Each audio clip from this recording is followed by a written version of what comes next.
ref. That's he got the ball. Yes, everybody, welcome back to the Irish Hotspur. Jack and Dave here to provide you guys your watch along as we descend down to Bournemouth, over to Lee Dorset territory down south. Actually, a place I'd want to visit at some point. Sounds like a lovely little place down Bournemouth in southern England. But Dave, we're going against a team that isn't necessarily probably the most glamorous of sides, when you think about them, Bournemouth, but they are a funny team where they've taken some scalps this season. Iraola is doing something special over there. And actually, when you look at their 11, you could say that their 11 is an even better team than Fulham's, so we're going to really need to dig deep and pull out a much better performance than what we had last time out. We have Kulusevski back into the lineup. We have Solanke back into the lineup. Madison and Kulusevski together as well. No Sonny, though, so we're going to be without our star man. We're going to be without our captain. I believe we have pulled off some good performances in the past without him this season, so we'll see if we can do that again here. But yeah, Dave, this lineup, I mean, some big changes from Ange. He's dropped the star man. He's dropped the captain, Sonny. He's brought in Archie Gray, so he's also given Pedro Porro a rest. Hasn't gone for Jed Spence. Some people think it's probably injury related. Some people think he just hates Jed Spence. But plenty of narratives here, and we'll see if we can churn out a much better performance, because this would be a huge feat if we got a win here. I'm actually really just really hopeful that Spurs can surprise us and we can get that Man City style performance again, and we're buzzing on a Thursday night, hopefully. No, look, heading into this game, Jack, I think it is important to note and accept it's not going to be an easy game, right? It is going to be a bit of a battle. And we're a team that's fatigued right now because of overused players, because of an injury crisis. So it's going to be a very tough evening. And I bet you they're going to try and do exactly what Crystal Palace done to us at their place. Nice tight pitch, get on top of Tottenham. Let's see how good they really are. Let's see if they'll play beyond that press. So I think it's a game where we'll see if maybe we've learnt lessons. But I still believe we've got a good enough team out there to be able to go and compete and win this game. It's going to be tough. They've already bet Man City that up at the Vitality. They've already bet Arsenal there, and they've already took a point off Newcastle. So they pick up a lot of points at the Vitality. He is a bit of a fortress for them.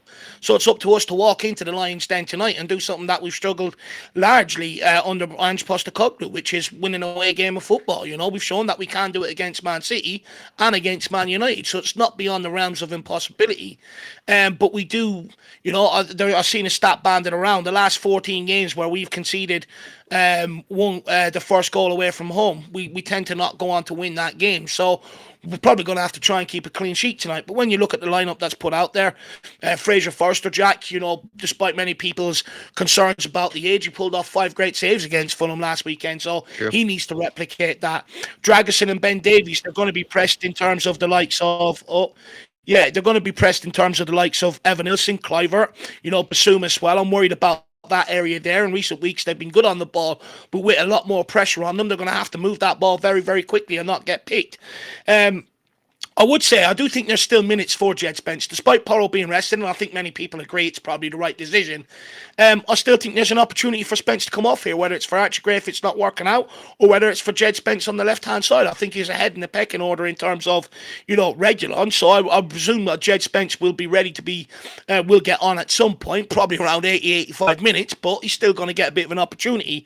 Midfield, I think, is good enough to be able to get at them. I always say you win the midfield battle, you win the game. But in terms of going forward, Dejan Kulusevski up against Smith, I'm really excited about. Smith is old, he's leggy, midweek game. If Kulusevski can show that relentless ability, that's an area where we can actually get at Bournemouth and hopefully get a bit of joy and grab a few goals.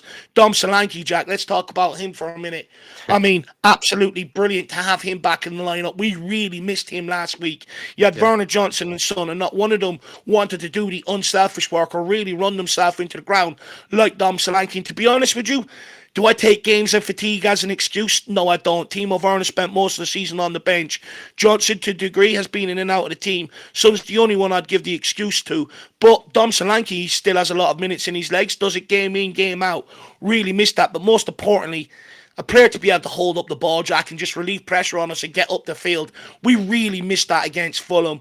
And hopefully with him and Kulusevski in there, we can bring that. And I would hesitate that maybe having the two of them in the front line we might actually go longer if Bournemouth do put that press on us like Palace. We might actually look to go above them, above the press, straight into them and get at Bournemouth. So let's wait and see how this game unfolds. I think it'll be a fascinating battle, and I'm excited. I get it that, where we are right now, we're inconsistent and stuff like that. I get it. But at some point, you've got to stand up, show a bit of resilience, take it all Yeah. in your stride, Jack. Hopefully tonight's tonight. If the project's going to kick on, it's going to be tonight. I think there have been games like this as well where maybe we are just hopeful that Spurs can just end up putting in a terrific performance and surprising us a little bit. And we've seen Ange do that Mm. before, and I'm curious if that's going to happen on display here again. Seeing Fraser Forster doing some leg stretches. Hopefully, he's doing some of those diving stretches so he can get down quickly in this game. We're probably going to need to ask a lot of him. And let's hope as well that we don't have to depend on Fraser Forster to keep us in it, Ben Davies to keep us in it, Dragishin to keep us in it, like we had to last time in that Fulham game. It'd be nice to see some of these other guys step up. Of course, we were without Kulusevski, we were without Solanke. You'd hope that these guys, since they did technically, miss the last game, they'll be fit and firing for this one. But you do want to see some of these other guys, be, kind of stepping up in this game. Maybe like a Madison, maybe like a Basuma as well, and some other players. Even Johnson, right? Without Sonny now, Johnson's going to probably be asked to be more of kind of a creator as well as a goal scorer in this. So On, again, see what Spurs are made of. I'm really looking forward to this one. But good to see on so many people in the house. Yeah, Dave, sorry. Yeah. Sorry, just quickly, Jack. I know I have my long No, no, monologue, good. but I need to come in on Brennan Johnson for a minute. Like I said earlier on, he's a useful asset to the squad in terms of, he gets in at the right place at the right time, scores goals. But one thing that he's constantly being called out for, forget the creativity tonight. He's not just going to master that overnight. He's up against Kirkesh. It's going to be a long evening for him. But he really needs to get back and protect Archie Gray, Jack. This is a young 18-year-old kid. I know Brendan Johnson's only 23 years of age. He's still a young lad enjoying his life, right? But tonight he has to be switched on. Someone, he had experienced players that when he first came into the Nottingham Forest squad that he was able to rely on to help him through games. Tonight he has to become that guy for Archie Gray. You're talking about a young guy playing right back, first game in the Premier League. You have to get back and help protect him tonight. You cannot leave him isolated the way you do Pedro Porro. You cannot not track runners the way you do and leave it to Pedro Porro. You have to grow up tonight, despite your young age. You have to get back and really dig in for this guy tonight. It's very important he does that. If not, I can guarantee you they're just going to go at him all night long if Johnson leaves him exposed. Jack. I think he's coming up against Tavernier tonight and Milas Kirkes. Jack, I'm a big fan of Milas Kirkes, the left back. They constantly do overlapping runs between them, so he's going to be pulled left, right, and centre. Johnson has to dig in tonight. Now he has to do a lot more sides of the game in this one. Good to see so many people in this in the chat. Over 200 already. Please smash the like button if you can for us. Thank you for picking us as your watch along destination. But let's get to some of your thoughts on this one. We have Mark in the house earlier saying that we may be, we may be facing the music and the dance, but it's time for Ange Postecoglou to step up here. Aaron Robinson, hi, Dave and Jack in the chat. I'm working away, staying in what I can describe as a downgrade of a prison cell. A Spurs win, and I'll sleep easy tonight. Come on, you Spurs. Hopefully, Aaron Robinson. Yeah, the Spurs win can make your Yeah. a little bit easier tonight. Danny Darko, come on, Spurs 6-1 tonight. Time to believe. Red pill all day. Come on, you Spurs. Love it, Danny. Simon Colin, here we go. Here we go again, Simon. Spurs What's like up, saying, Danny? "Oh, God, the weather is horrid there in Bournemouth. Oh well, still confident we'll Yeah. beat the Cherries." See, that's the thing, Dave. Even look at this. The man's umbrella is breaking. Yeah, it's hilarious. Is this one of those evenings where, it's especially just kind of terrible out there? Because I think when you're also kind of by the coast and it's wet and rainy, something about it just makes it even more just kind of unpleasant. So I guess it's going to be just as unpleasant for the home players as it is going to be for us traveling away from home. So I wonder what type of game we'll get from that, Dave.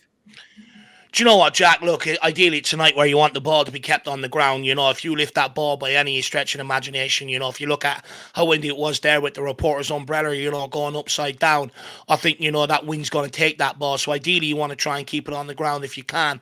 But the ball's going to be zipping around if it is kept on the ground because it's so wet. And lastly, Jack, I think this is a night where you really see a player's true character. Many players, so you'll get some players out there tonight and you'll see it by the body language language. They'll have the sleeves down over the hands. They'll look like they're cold and they'll look disinterested. Tonight is a night where you see what players will roll their sleeves up and just look to get the job done, and what players are more or less bystanders. I think we'll see that come the end of tonight's game. And we also have Sean Maddox in here. 4-0 Spurs winning coming, but Ange out at the end of the season. Oh my gosh, Sean. Scooter Reacts, morning boys. Big ups all at work on a Friday morning with a live Spurs game on. Seems a bit weird. I bet it does, actually. Thursday for us, late Thursday night. Even there's going to be a late, Sunday night game. It's kind of a strange timing and schedule that's coming up, Scooter. Get ready for it. It's not going to be what you're used to. Lee Harvey's in here as well. Big up to Lee Harvey. Evening, David Jack. Not sure how tonight's game is going to go, but I think we'll get the 3 points. Come on, you Spurs. Thank you for being a member as well, Lee Harvey. Appreciate your support. As well as Foggy Foam. Good to see you, Foggy Foam. Big up, everyone. Away night game. I'm not sure, but come on, you Spurs. Yeah, we'll find out. This Bournemouth team away from home, I feel like I can remember some decent wins. It's not like it's always been easy for us, but I have remembered some wins away from home here. But you are right. Away from home hasn't been, the recipe for us, this team under Ange. And also you wonder, kind of the weather, tight pitch, a bit like Selhurst Park as well, right? Yeah, some things that maybe Spurs have to overcome that they didn't do so before. Beto is in here. Berbataf's halftime smoke as well. Big up to Dan. Good to see James Paratrooper. Good to see Rick C. Slow Jamrod. The Woodsy Hotspur. Good to see you. Big Mike. Good to see you, Big Mike. Hopefully everything's all right. And Tyler's with us as well. Good to see Tyler. Gary Beck's PH family, and then George Hill saying big up, lads. Hope you're keeping well. Come on, you Spurs. Come on, you Harris Army. George, good to see you, man. Thanks for being one of our ambassadors of the fan cams, and hopefully you're going into the holiday season, in a decent festive mood. Dave enjoys the Christmas flicks pretty much every single night at this point, and hopefully we get some Spurs wins to kind of go into this holiday season, a bit more giddier than usual, let's say. But I think Spurs, I'm not really expecting a whole lot from us this month. I think it's going to be a really tough one, and if they can surprise us with a few wins like here tonight, I'd be very impressed. I think we're going to really have to dig deep here, George Hill. But looking forward to your fan cams and looking forward to seeing what Spurs are made of. What should be a very challenging month. No, look, it's a big night tonight. You got Chelsea on the weekend. You want to try and lift the mood around the place if we can, with 3 points on the board tonight. Sets up a Mount Warren tie with Chelsea on the weekend. And if we can win that, all of a sudden you're heading into the cup game against Man United, the Rangers game with some unbelievable results behind you, some real confidence, And I do think we're approaching a time where you're either going to kick on or you're not. So let's see. Let's see who digs in tonight. But I think it's a big night for Tottenham Hotspur. Can't keep floundering in the wind. Like Bournemouth, 2 points behind us. If they win tonight, we'll go into the bottom half of the table. All of a sudden, there's an absolute meltdown and crisis around Tottenham. And we know the media are going to compile on top of that. So I think we have to get the win tonight. I'm just hoping that, Jack, you pointed that out in the pre-match build-up on the American channel here. They were sort of playing highlights about the Madison Kulu sort of link-up play in effect. I think we'll be heavily reliant on that tonight to try and get us 3 points. No, absolutely. We also have Al Ben. We have Al Ben with us. Really appreciate the support, George. And Dirty Sanchez as well. Big up Dirty Sanchez. Appreciate the support as a member. We have Shemi Tan with us, the absolute legend, Shem Tanez. Shem, if we end up picking up a big win tonight, let us know what the kebab order is going to be or whatever you might have in mind still during the festive season. Ribsy85 saying, hey, I'll got to watch most of this game on my phone, but I'm here in spirit. Thank you for the support. We got Ribsy. One of the goats. Where is he? Out in Bali? Yeah, he's probably enjoying, the game on the phone in a lovely little setting. Big up to Ribsy, one of the goats of the channel. Sean Brown, Patty Harnett, big up to you, Patty. Hopefully everything's all right with you. William Webb, big up to William Webb. Looper Cal, Cameron Porter, Chem Mehmet. And then Dark Sun G, come on, you Spurs. Happy to see the Dom back. Stupid o'clock game today. Dark Sun G, I don't know what it's all, the conversions when it's like an odd number, even right now. For me, even the 8-hour conversion between myself and Dave isn't actually it doesn't really roll off, sort of the mathematical brain. When it was 5 hours, it was a bit easier to sort of calculate. When it's 8, I sometimes have to think for a second, what time is it in the UK right now? But with you, where you are, I bet it's just a constant nightmare. So this upcoming December fixture list, I hopefully is maybe a little bit kinder to you. I know we have some later game days, but maybe some of these end up being a bit kinder too, because we have a lot of tough games coming up. Dark Sun G got to strap in for a big roller coaster month here of Spurs craziness. So hopefully they're not always going to be at stupid o'clock, and you're not just leaving the December month, with barely any sanity left. Pick up to you, Dark Sun G. But yeah, Dave, what are we now? About 10 minutes away from kickoff here. I mean, looking forward to this one, Yeah. to be honest, really. Like, I think it's just, again, like I said earlier, I'm not really going into this month with high expectations that Spurs are going to be able to handle this tough period. But if you pick up a win here, that gives me a lot of confidence actually going into Chelsea. And this is a tough team, as much as Bournemouth, like I said, not a glamorous team by any means when you usually think about them. But this is probably the toughest Bournemouth team in history, and a team that's already taken some big scalps. So if we were to pick up an away win here, that would be absolutely massive, and just shows the up and down bounce back ability that Spurs have. Mm. Well, look, if you pick up a win here tonight, all of a sudden, the different conversations, that's 4 games on the trot, no losses, and all of a sudden, you're going, oh, maybe there is a bit of a consistency there, maybe starting to gather. Look, for me, Jack, it's all just important now to try and pick up as many points as we can, not shoot ourselves in the foot, because that's what we've done against Fulham and Roma. We were in the ascendancy. The game was in our hands despite being fatigued, and we shot ourselves in the foot. We can't keep doing that. If we can win today, it's just about putting as many points on the board as you can and get yourself to the January transfer window with limiting the amount of damage the injuries are costing you, and get reinforcements in here to be able to push on for the second half of the season. If we can get into the January transfer window, somewhere between 7th and 4th, or 7th and 3rd, break in and just be in touch with distance of the top 4, beat Man United in the Cup, and, finish inside top 8 in Europe. All of a sudden, I think the conversation's changed. Get this guy what he needs to kick on for the second half of the season. We're still in all the competitions, and the excitement starts to maybe generate around Tottenham Hotspur. But we've got to limit the damage that and the effect that these injuries are having on us, and we have to start showing some resilience now and just keep this going as tidy as we can until the January transfer window. Yeah, absolutely. Really appreciate the support from everybody here. Thank you to Dark Sun G. Thank you to Georgie Hill. Good to see King Hoddle with us, saying, I've noticed that they have a 19-year-old center back playing. Surely this is something that could possibly be exploited. That guy, I think his name is Huijsen. I think he was originally at Juventus, and then there was another club, Roma, he might have been at the time. He's actually a pretty decent player from what I can tell. I think he looked like a pretty good left-footed, left-sided center back, and I think he's actually quite good on the ball from what I could tell. But yeah, it's still inexperienced, still could probably be taught a lesson or two, maybe by the former Bournemouth player, Dominic Solanke. Maybe it's a big night for him. I think I heard your pre-match build-up, Dave. I liked what you had to say, where they're only so many points off of us right now, Bournemouth, right? If they pick up a win here, maybe the fans, hopefully not, but the fans might sort of look at him, like, oh, did you leave to the right club? That sort of thing. Big night for Dom to show that he went to the right club. He picks up a good win here, and in Spurs, use that as a kicking point to move on, to try to ride through this difficult period. So, big game for Dominic Solanke, at his former ground.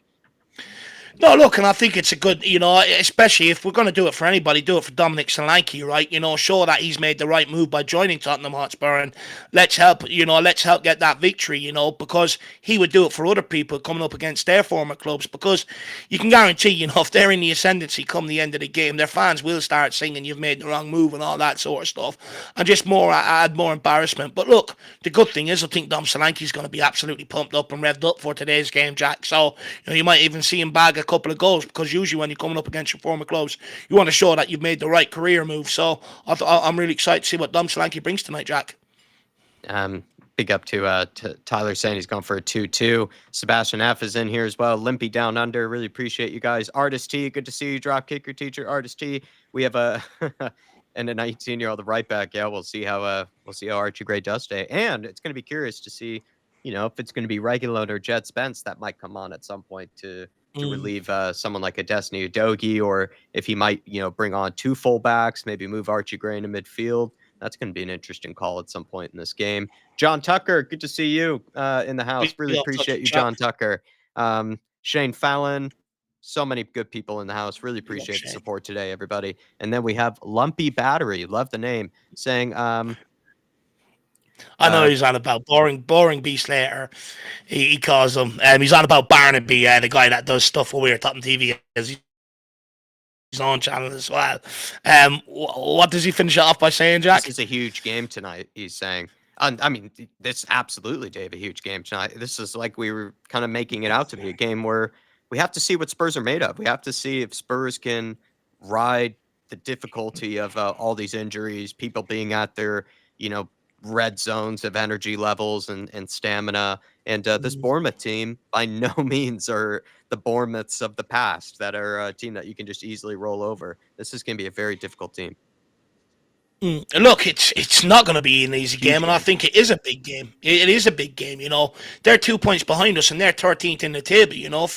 You got to try and stave them away. You've got to now start separating yourself because you're seeing the likes of Chelsea, Arsenal, now teams like that. They're starting to put more consistent results together, and you will start seeing the league separate. It's not going to stay this close, and we want to be in that pack. So now we got to put the points on the board to join that pack. If you lose tonight, and look, I don't want Ange to go, but I think you lose tonight. You're coming up against a Chelsea team that are in fine battle, scoring a lot of goals, very, very confident.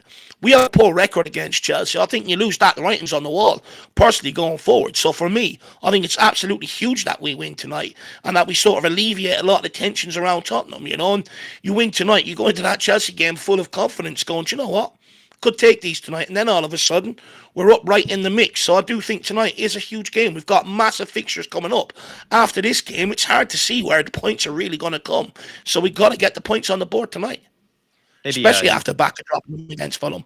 maybe Lumpy is suggesting that he doesn't think it's Lumpy doesn't think it's a big game. If that's the case, I mean, I don't necessarily blame you. It is only Bournemouth, but in case of the table, if you really care about the Premier League, and where we want to finish in the Premier League, to a degree, it kind of does. We don't want to, continue to drop points. I know we haven't lost necessarily in recent games, but we have, been a bit of an up and down team in the Premier League. And so picking up a win here would just be really good, especially going into the Chelsea game. But I understand if you're kind of like myself, if you're very much Ange in, if you don't really have any qualms or any real doubts at the moment over Ange, like this isn't necessarily a game that you're going to be, losing your head over, but I still think it's important But to get the Jack, win. I still think it's important to get the win at the end of the day. it's Yeah, sorry. Jack, it's not about whether you personally have, it's not about whether you have doubts around Ange Postecoglou or not. The reality is, you can still sit there and head into the Chelsea game and go, "I've no doubts about Postecoglou." But what they're not factoring into that or baking into that analysis is, the mood around Tottenham isn't great. It's now affecting the people that go to matches. They're being booed off at our home stadium. I'm sorry, but once that keeps happening and they start chanting Ange's name like they've done to Nuno, he's gone. So, you can sit there and be naive to it all you want and say, well, I'll back Ange Postecoglou. The reality is, it has no effect on what the club are going to do if the fans who are going to games, at the stadium make their voices heard like they've done under previous managers. There's only one thing that happens. So you can be oblivious to it all you want. But the reality is, it's a real possibility. That's why we've got to win tonight. I think it would be a huge game for him, and I'm really backing him tonight to pull off again another huge win when maybe again the pressure all of a sudden was building, and he's answered before, and I kind of am expecting him to do it again. Mm, Levi Tucker saying greetings from New York. Let's go. Big up to you, mm. Levi. Good to see Sebas as well, fellow New York man. Big up, 2-2 Levi. as he can see a draw happening. Can't see us winning tonight. Will be a tough game. Will be a tough game, and it'd be tremendous if we can get a win over the line. Really rooting for a Dominic Solanke masterclass today, Sebas. Danny Darko saying I can Big smell a up, hat just trick. quickly. Yes. Just quickly, big up Margaret and Andrew as well, just joining in there because we probably won't get down to you before the game starts. But big up, appreciate you checking in. Thank you for Margaret for tuning in. Big up Jack and Dave. Coys. Big Mike is with us as well. William Webb, and also Rick and Brighton. Big up, Rick. Rick and Brighton, we were just talking about how much, I was just saying, I think this is a game where at the end of the day, I'm not losing my head over, where Ange is in because I'm fully Ange in at the moment. But I was just saying this is another game that's a huge opportunity to pick up a win and, to start to maybe put some pressure away, basically, like it always is in the Premier League. It's very much that way, Rick and Brighton. As you know, if you're still listening, Dave and I very much Ange in. We just have to, always entertain the sort of pressure that comes with being a Premier League manager and the up and down nature of it. And it's a tough month ahead with all these injuries. So this could be a huge triumph for him if he picked up a win tonight. Look, Uh, I, yeah, I, just quickly, Rick. I know sometimes the debates can get testy for people, right? But the reality is, if we're not having debates with these people and we have the opinion which we do in terms of Ange Postecoglou isn't the problem at Tottenham, not doing the business in the summer it does. If we don't debate these people, then how can we get our points across, to many people to hear it if we're not combating anything? You have to have these debates, and hopefully when you do sort of combat and some of the stuff that you say, you hope some of it resonates with people. By avoiding the conversation altogether, I don't think it does that. I don't think it does any good, Rick. But look, I can understand it gets frustrating. Man, you don't think we get frustrated by it? Of course we do, man. Of course we do. Because you just sort of want fans to realize that you can't keep going after every single manager. Changing a manager ain't going to make us successful. Stability in the dugout is. But I just feel like if you don't have these debates with people, then how do you expect people to listen in and maybe try and listen to what you're saying, to counteract the argument that Ange is rubbish, that he's no clue and all this sort of stuff. about to get I think kicked it's off important here. to counteract it. And Madison has kicked us off here. Let's go. Come on, Tottenham. Sorry, back to Archie Gray. Nice and early. Get him on the ball.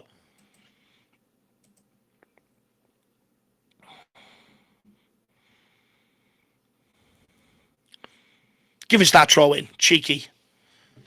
Come on, let's go, Tottenham. I hate these tight pitches. I want them all to be as big as the Tottenham Stadium. Bournemouth look to go long over the top. Radu Dragusin eventually finds out where the ball is. It's a poor clearance. Evan Nilsson flicks it on, but Basuma gets in there, takes it away, driving Tottenham forward. Good ball into James Maddison, who leaves it. Good ball by Kulusevski. Oh, Johnson, is it? So Johnson's out on the left, is he? Maybe it was. Looks like it could be him. Just quickly, though, Dark Sun G saying Yang should be joining Spurs next week. Hope he can adapt quickly so we can use him as a January transfer window opens. Beat Kepa and then the Blues. Come on, you Spurs.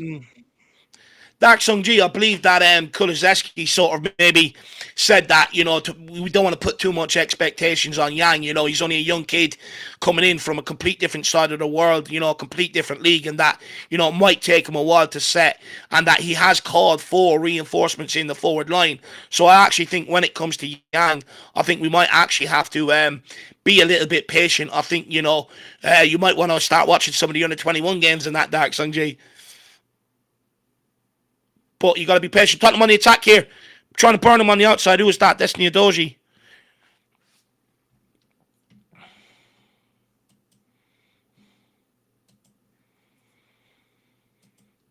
But you never know, Dark Sun G. If the injury crisis keeps continuing, he could end up having to use him straight away, and he might surprise many.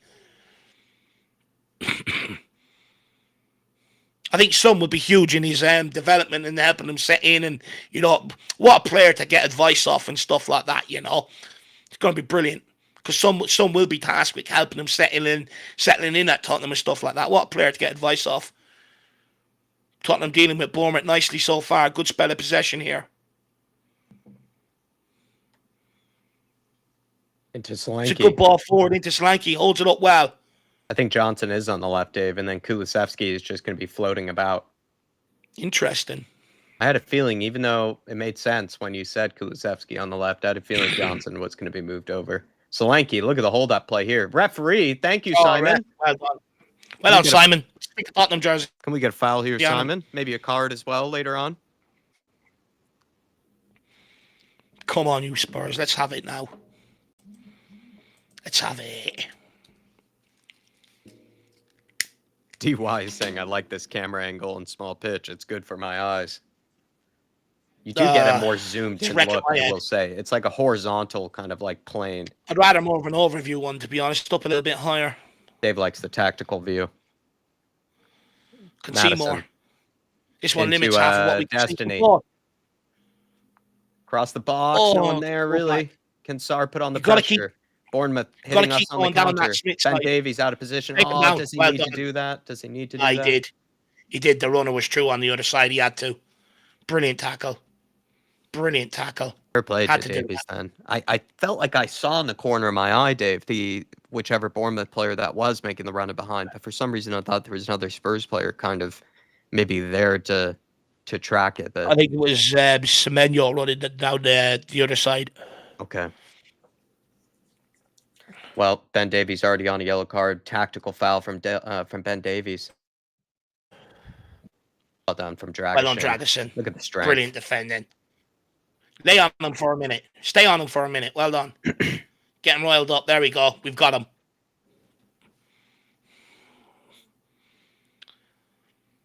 We've got to keep going down that Smith side, down that left-hand side. I think that's why he's put Brennan Johnson over there, just to absolutely run the legs off him. A little physical at first here. Sorry. Go on. Suma, well done. Well done, Basuma. Good reading. No, you don't need to do it. Your job's done. Sorry, Get back. sir. Sorry, Let's take that. Yes, well done, Basuma. Brilliant play.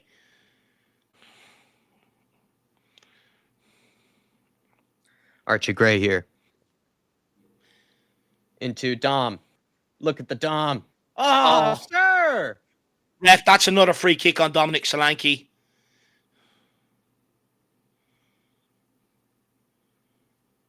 Composure there. Out wide to the Destiny. Lovely turn from Madison. Turn. That's class. Good turn, Madison. Into Kulu. Plays in Kulizeski. Come on, Kulu. Go on, skin him. Oh. Gets the shot off straight at the goalkeeper. He's got to skin him, Jack. Take a touch there, Kulu. He'd let that roll, and then I would have taken a touch. It's the 19-year-old centre back. You got to run at him. You got to take the run. It's the 19-year-old centre back. You have a one-on-one here. See, this is what I mean with Kulu. I feel he just takes the wrong option lots of times. He overthinks it. Well done, Sar. Look at the strength of Sar there. Sir! Ref, come on. He's fucking holding on to him. He's giving him a hug at this point. We know what Tavernier wants for Christmas. He wants a Sar kit. Ref, that's again. Okay, ref. Oh, my God. How was he raved play He's on? not even let it. Oh, my Lord, ref. Semenyo. Oh, Basuma, unlucky. Sar just filling. Tried to clip it in there. Well on, Gray. Good Madison. positioning. Lovely turn from good Madison turn, again. Madison. He's on it now. He's on it today. Out to Destiny. Marauding forward down the left-hand side. He's got options. Madison demands it back. Plays it back on for Destiny Adoji. Pointless pass then. He should have just kept going with it.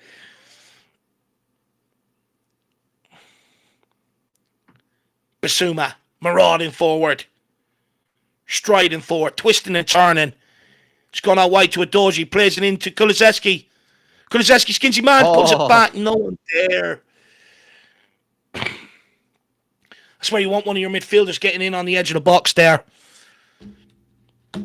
Ben Davies pulling him down again. He's already on a yellow. Please. He's got the ball there, to be fair, but please don't get a red card, Davies. That's 2 fouls already. He's going to get, what, maybe one more at best?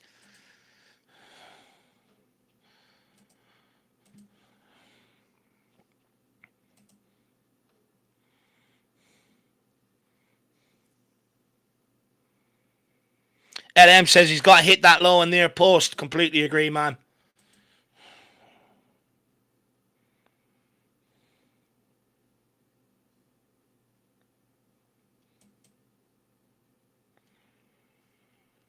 Come on, Spurs. Let's go. It's another fucking foul on Solanke never gets a break. Solanke. Destiny Adogi and Solanke, they hate. It's a good chance for him, though. It was a good chance for him. It's good last-minute defending from Huijsen. Oh, could have banged that. Maybe should have. Some of these early chances might come back to haunt us, you know. But look, at least we're creating. Keep going at them. The chances are there. Let's see if we can nick the next one. Probably the Go along. Kulusevski's the one where you just maybe wish he just took his time a bit more. Oh, well done, Basuma. Well done, well dug out. Madison, good ball. Good turn, lad. Find Kulu. Guess Kulu wasn't open. Into Solanke. Good ball, clip into Madison. Solanke. Good turn from Solanke, running with pace. Out to Kulu, out wide. Finds Can he clip Gray. it in on his left? He goes for the overlap to Gray. Well held Hold that up. play. Madison, sir. He's just barging Well into done. him. Good ball to Kulu. Back to Madison. It's just overhit. Madison also had like 2 players on him. He had to worm his way out of that. That's it. So Kulu, get on the press. Oh, Get he's there, skinned Dom. by Karkesh. Karkesh switches play. Get there, Brennan. Out to Smith. Smith plays it along to Semenyo. Semenyo back into pressure from Cliver, Basuma I here. think that is. Well done, Basuma. Great challenge, Stuck, Basuma. lad. Ben Davies has got to be careful, says Taku. Big chance for Dom. Yeah. Evan Nilsson, and you see the goal kick, they put it straight on top of Davies with Evan Nilsson. He won, I think, how many, did he win all 3 penalties against Wolves? He's a handful, and he's clearly picked Ben Davies to go at. We need a Basuma type performance from Davies now against Man City. Gray goes back to Fraser. Archie Gray now. Wins a Big throw game in. for Archie. Huge game. Yeah. Doing all right so far. I mean, he's good in possession. We know that. See if we could just get ourselves out here. We're penned in down in the far corner, Archie Gray's side. It's Tottenham throwing. See if we can work something to get up the pitch here. Good hold-up play by Kulu. Can he get turned? No, he gets dispossessed. To the edge of the box. Well done. What a challenge. Great tackle. Well done. He nicks it. He's just robbed him. He's running at the 19-year-old centre-back. He's got chasers. You've got to come back now. You've got to come back. He's keep going. He gets the shot. Wins the corner. Well done. Brilliant play from Dominic Solanke. Driving Tottenham Davey forward. robbed him cold. Just took his lunch money. Yeah, he had a balaclava on stealing that one. It was a great robbery. Picked the pass. Oh, brilliant. Picked his pocket. If only he had a bit more pace. I kind of like with the Kulu chance, though. Does he need to sort of, again, take a moment there, hold it up, maybe wait to see what happens from there? A bit like the Kulu chance for me. Well, look, let's see if we can make the corner pay. Dragerson did get a good one off against Leno there the other week, last week at the weekend. Forced a good save. Can we get one here? I remember Bentancur scored a winner. Did an equaliser against them from a set piece under Conte. Bournemouth deal with it, though, to clear. They're on the break here. So Archie Gray gets... what a challenge. Yes, he does. What a challenge. Clean as a whistle. This kid's a baller. Brilliant from Archie Gray. Well timed. What a Ben challenge Davies from Gray. You got absolutely good ball into Johnson. Come on, Johnson gives it away. Radu Dragerson committing the foul this time. Bournemouth are going to load this one into the box.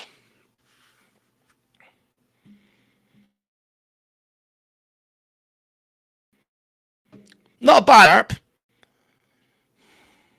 I don't mind the start. I think the start's been pretty energetic. This has been an entertaining game. When you say? Yeah, no, we have. We've been good. Yeah, we look sharp. We're getting forward. Just need to take one of our chances. We can't keep missing them. Yeah. We've been there before. Probably you'd say about, let's deal with this stuff. About 3 chances so far for Spurs.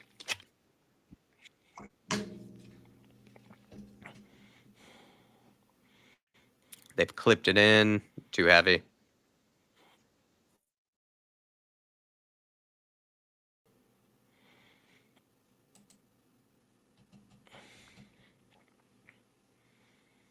Tottenham goal kick, Fraser Forrester. Let's see what he does with this. Are we going to try and play out from the back? Going to pump it long. Bournemouth are already set up on the edge of the box for the press. Goes short to Radu Dragerson.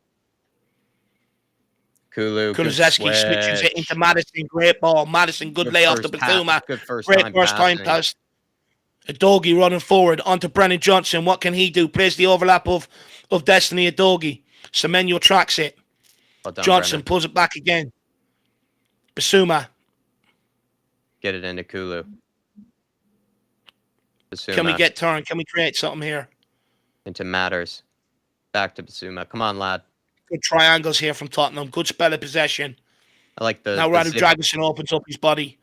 Jesus. Overcooked there from Dragic. But it's very Good good idea. zip, though. Good zip to kind of like nobody dwelling on the ball, Mm. nobody taking too long, a bit of urgency, which is nice, Dave. And that's like compared to probably you would say the other games where we felt like you didn't really see that urgency, like in kind of way we were playing. Yeah. And No, I it would say seems to other be games. there. No, look, we've been bright the opening 14 minutes, we've looked good. 66% possession, a couple of half chances. You'd like us to maybe take one. But look, let's keep it going, you can't take your foot off the gas. It's a 90-minute game. But we have looked good in terms of in possession as well, zipping it around. That one from Dragic, even that was a good idea, just poor execution. Goes back to Fraser. They're looking to get the pressure on. Ball out to Benjamin Davies. Striding forward, looking to with a bit of purpose. Good ball into Madison. Madison, good layoff to Adoji. Can he feed Brendan Johnson in behind? He does. Can he find Kulu or Solanke? It's under hit and it's shit. Fucking hell, Johnson.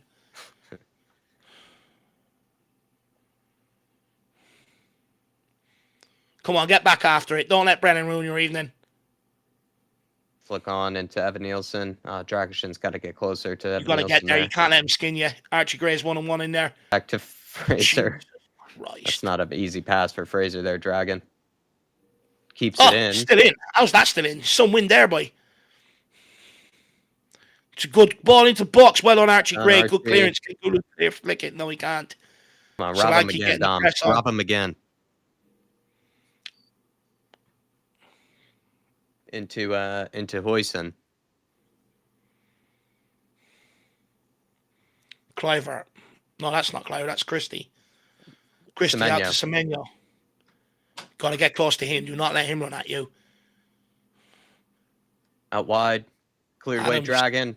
No. Oh, no. Good save, Fraser Forster. How did Evan Nielsen even get that chance? What happened here? I thought Dragic was forced to do that. The line is all out of sorts as well. Like Ben Davies is holding everyone on. Oh, it's come off Destiny Adoji. He's gone to clear and it's come off Adoji. And then he gets sort of maybe... Well, that's a foul anyway. Yeah, it's a foul on him. He gets sort of poked there, but you would argue that the defensive line there was a bit out of sorts. Yeah. We didn't know whether to just bear the attack or try to catch everyone off sides there.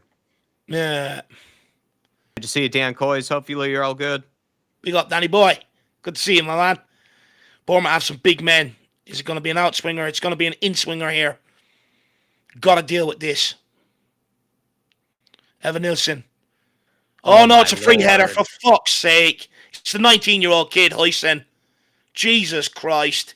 Come on, Tottenham Hotspur. Pieces, lads. It's so poor. He's just got a free run. No one's tracked it. He's just free. Well,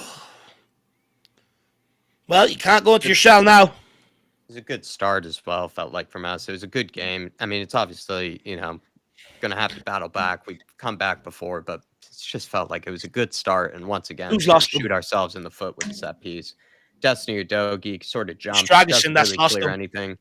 Dragison's lost him completely. Dragison was class for picking up. He's the only one that didn't go with his man. That's fucking shocking, Radu. It's bloody shocking, Radu. Oh, he's just a free header as well. This is the problem. You just gotta stay switched on. You gotta stay switched on. He switched off. He's allowed a 19-year-old a free run. Ben Davies just staring into the abyss. Come on, Radu. Basuma. Gotta show some urgency now. Even half chances. We've got to take something now going forward. Pressure's on.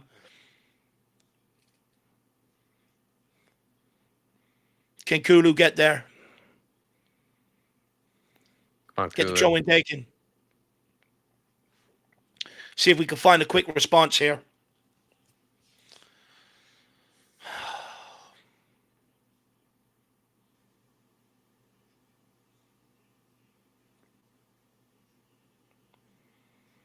Someone show for it, please. Inakulu. Matters. Good touch. Corner kick. Right, Radu. Spurs. Radu, you want to make up for it? Now's the time, buddy.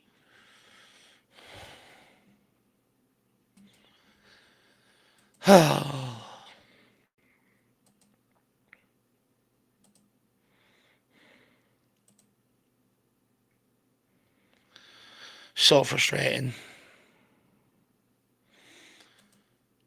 Oh, Oh! Solanke. So that's trying to Nearly. get across. Loses his men, gets across him, just couldn't direct it on goals. It's almost impossible to score from there, really, in Yeah, that it's sort of manner. impossible from there, yeah. The angle was almost impossible. Looked nice though for the cameras. Archie Gray getting up here on the press. Well done. Suma. Great, Bissouma. A great touch. Can he find someone here now? Finds Good pull back to Kulu. Kulu. We've got a spin in Kulu. Ah, it's Kulu. poor. Poor finish. And he looks so good up until that moment. Like at that, he just ends up not really finding a way.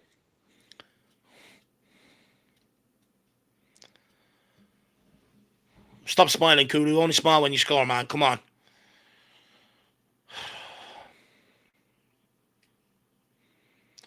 Bournemouth are going to pump this long on top of Ben Davies again. Maybe Radu, actually, after that. Bend down Ben Davies' side again. Evan Nilsson pulls onto him. It's well won. Kulu picks it up. Get it under control, man. Whoa, Good turn. what a turn Great from start. Kulu. Absolutely sends him. Out to Archie Gray. Gray back to Kulu. Lovely Kulu, ball. good ball in behind. Who's that so mid-run? Madison. Solanke. Gray. Yes, sir. That's so lovely from Kulu. Kulu sauce is out. Well, Archie Gray, maybe a little too much dribbling here. Basuma gets away with it. Take that out. Oh, brilliant from Basuma. Oh, overdone it. Please. Maybe too much again. He overdone maybe trying it. too much. Don't get the yellow. Don't get a yellow. Don't get a yellow. It's advantage. That would be a silly yellow to get there. Oh, no. It's just Radu's giving it a shit clearance. Oh, it's ball whipped in. It's just gone out for a goal kick. Radu, wake up. Dan, you wake the fuck up. He's giving. Yeah, that's a stupid yellow card from Basuma. Then why didn't they go and do that to Lukic at the weekend then? It's a joke. Absolutely, Dave. Oh. 2 bookings, 1-0 down. It's not. It's going to make for a long evening, this. We don't really look like creating too much either. A lot of good play up until the edge of the box, but then we come unstuck.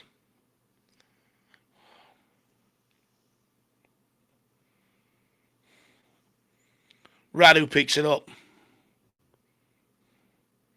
Good ball to Kulu. Well held. Out to Destiny. Let's go. Get at that Smith guy. He's about 40 years of age. Johnson, can he hold it up? Can't. Of course. Good ball into Semenyo. Good tracking back from Destiny Udogie. Well done, Destiny. Johnson again dribbling into trouble. Come on, lads. Again, we look good, but certain players do look on it. Like, I feel like Kulu looks on it. I think Dominic Solanke looks inspired. I think Madison, when he's gotten into good areas, does look inspired, but just have a bit of that just sort of vulnerability about us.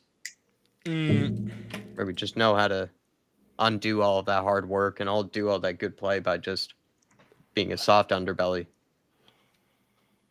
Maybe that's just how just cold set pieces are. Set pieces, you can just be undone despite being the better team when the ball's actually in play. Yeah. Like, to lose a guy and not even get up and compete with him from a set piece, it's absolutely criminal. It should never happen. Should never happen.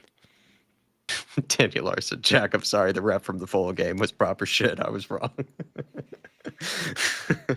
Big up, okay, Daniel. Daniel also earlier, hopefully you're doing okay. I think you said earlier, stressful week or a stressful month for you. So hopefully everything's all right. Stressful for all of us, Daniel. Stressful for all of us. We're in the thick of it, man. Come on, let's show some urgency in possession and let's start going battering the fucking door down now. Radu with the clearance. How many times is he just clipping it down that channel? Yeah. Can we get a ball? Thank you. love. Oh. Well done, Sar. No, don't do. Why? Let's not pick up Why? another yellow, please. Let's not pick up another yellow. Such a stupid one to give away by Sar.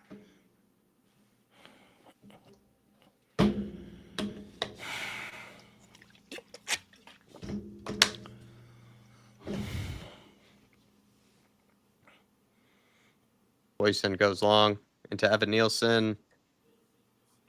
Again, they've not really created much of anything. That's just what makes that set piece so infuriating. Yeah. When you say, like, I can't really recall much of what they've created, Bournemouth. And it all came from Radu. I think it all actually came from Radu Dragosin kicking it straight off Destiny Doji when he went to clear it anyway. And then he doubles down with another error by not following his man. It's not fucking good enough. It's not good enough from Radu. He's done well since he's come in, but you know, you can't, the last, it used to be the same with Eric Dyer, he makes one mistake, he can pause it with an error, you know what I mean? It's just not good enough. Great feat from Archie Gray earlier. That is ours, ref. What is he doing? It's just going to be one of them evenings, Jack. It's just going to be one of them really frustrating. We'll look good. We'll look like we'll get breakaways. Not going to happen. Decisions will go against us. And we're going to crumble. Come on, Tottenham. Just show me something here in resilience, in reaction to the goal. Kirkesh goes long. Well done, Kulu. Oh. Well done, Basuma. Good foot. Destiny, get it into somebody. Don't lose it. Well done. Basuma, can he find a pass? Goes long with it. Kulu, good hold out play. Kulu. Good strength. Tries to find Archie Gray into Sar. They shoulder off Kulu. Sar, well Archie poking away at Tavernier. Well done, Basuma. Good feet, lad. Come on, you got to play it quickly now. Poor touch for Matters. Poor touch. Well done, Destiny. Come on, Brennan. Jeez. Sir, that was a little bit naughty from Ryan Christie. Kind of flew in there. That looked out of control. That looked a little out of control, ref. And look at him here. Oh, he's just... Oh, referee. It's a yellow card. That's a yellow. Surely he's given, nice really ball, he's giving Christie around. If he hasn't given... If Simon Hooper, our favorite referee, hasn't given him a yellow there. Just kicked a lump out of him. Brennan Johnson needs to pull his fucking all out as well. He's done nothing for the 26 minutes. He keeps giving away the ball every time he touches gives it away. Yeah. He does not fancy it whatsoever. Barely being involved. Sar. To Kulu. Ball to Kulu. Archie. Onto Archie Gray.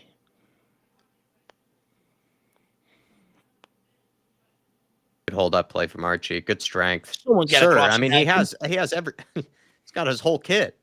Well done, Archie. Well done, Kulu and Basuma. Take him down. Ah! Oh, fuck off. Nearly. It just will not go our way. Basuma's got time. Gotta be quick here. And a Kulu and a Solanke. Ah! No. Nearly. Almost trying too much there. I feel like too many flicks. Someone's just got to try to get turned there, have a shot. Good again though. Like we do look like we have good interplay here. It's just finding ourselves 1-0 down just makes you more panicky. It just makes you more panicky too. It makes us more panicky as spectators. You know, we're kind of desperate to get that equalizer, but I do feel like we have been the better team. Well, Dragosin just wants to pull his finger out his hole, same as Brennan Johnson here. Dragosin needs to make up for the mistake, and someone needs to wake Johnson up.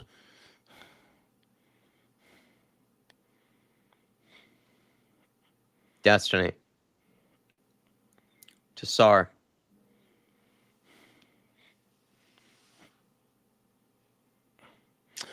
Okay. Why is that even ahead of him? It's just a shit ball from Dragosin. Just pass it to his fucking feet. Davies. Someone needs to scream at him. I'm not at Davies, at Brennan Johnson. He just does not want that ball. Kulu, can you find Matters? Yes, he does. Matters into Basuma. Time and space for Basuma. Lovely Good ball into Matt Kulusevski. It's congested in there. Oh, it's just not going to go our way. It's just not. It's very congested in there once we got it into Kulu. Evan Nielsen's You got to on a get run. across, Radu. Someone's got to close him down. Someone's got to close him down. Why is Madison the one? Everyone just let that ball go across the whole box there. Yeah. I feel like Davies or somebody could have stepped up there. It was the only player he was going to play it to. Radu has to get out to Cliver quicker. I don't know why he's dropping off him. Get out there.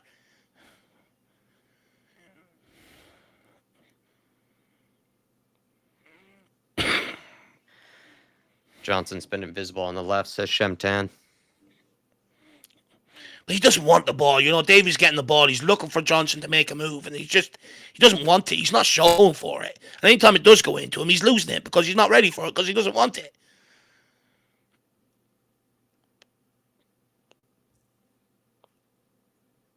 Deal with that. Cleared by Radu.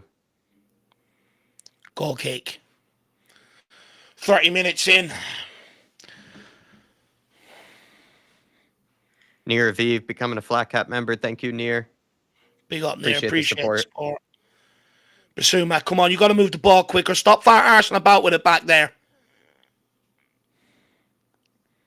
Kulu.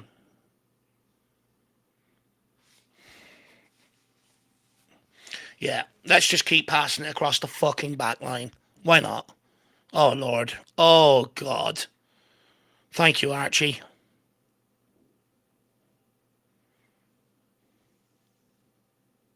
Give him a chance, Madison. Give him a chance with the pass.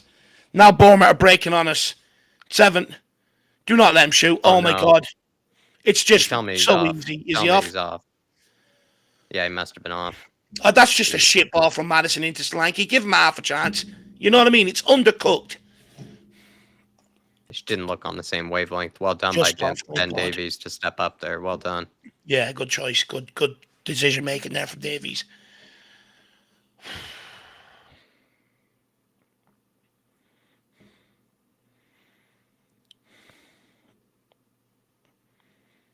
Get on it. Let's see if we can get a quick one here.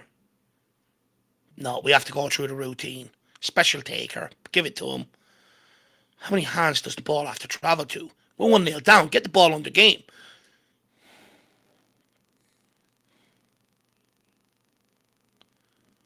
Gray with the throw in. Come on, Spurs. Let's rally. Well done, Solanke. Ref. He's not getting anything. Solanke. He's not getting a thing. Tottenham throwing again. Archie Gray in possession. Who's making a move? Who wants it? Sarr. Oh, shit. God. I need...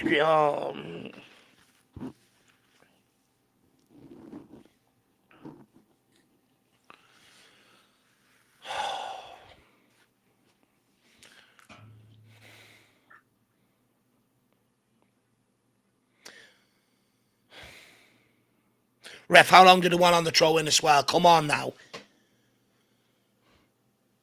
Radu for... We are just compounding error after error after error. And we're going to concede a second before half-time. Someone get to grips with the situation, please. I beg you. Someone just get on the ball. Nice, good, zippy 5-yard pass. It's not fucking hard. Let me give it away again. And again. Well done. It's bobbling around like a fucking ping pong table. It's embarrassing. And that's a shit ball from Madison. Yeah, it's a bad ball again. It's a shit ball. Well done, sir. How are we not coming out with that? 3 Spurs players there, by the way. 3. How are we not coming out with the ball there? Well done. Don't you dare, ref. You've let every single one go. Oh, my God.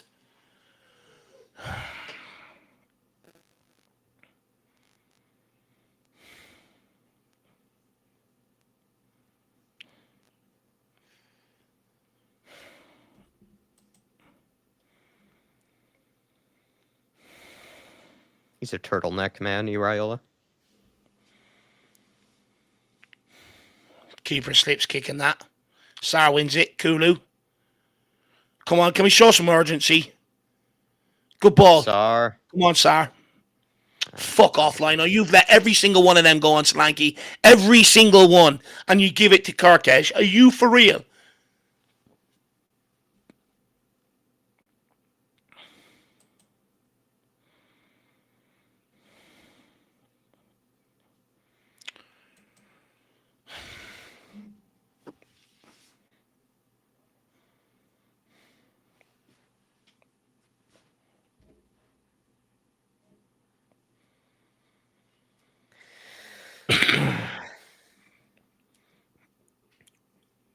Bournemouth go long. Archie Gray misses the header. Goes out for a throw-in, it looks like.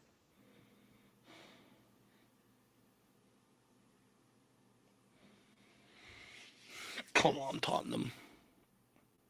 We're good enough to get an equalizer. It's just starting to look a little bit sloppier now in the last few minutes here.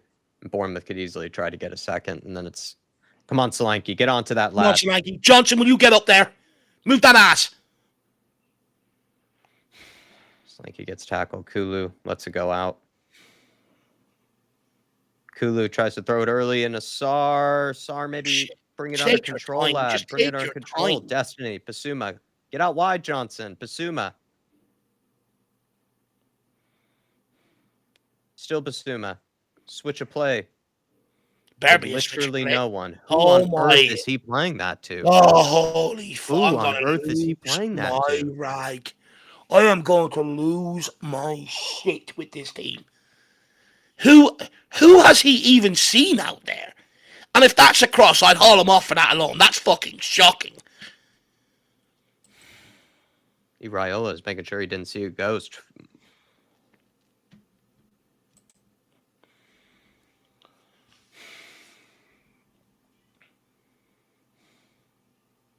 Well done, Sar. Well done. And it matters. Madison.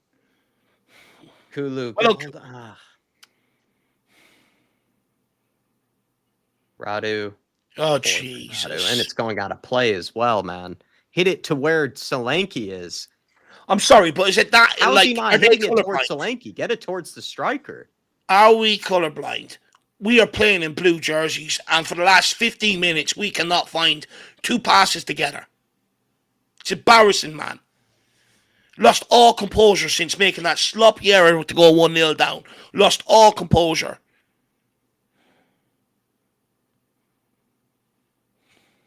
So, Madison, can he find Please a runner? find something. Find Kulu, man. You have Kulu there. Turn. Well, we're so predictable to read because we have to keep going down the right-hand side because we can't go down Johnson's side. Oh, my Lord. And we still stink at crossing. Still can't cross the ball. That's shocking from Sar. It's fucking shocking. But we cannot go down the left-hand side. We are so easy to read because we can't get the ball down that left-hand side. So it's just, all they got to do is push everybody over and just send us backwards with the ball. Get Son on at halftime. Get Johnson off. He's done fucking nothing.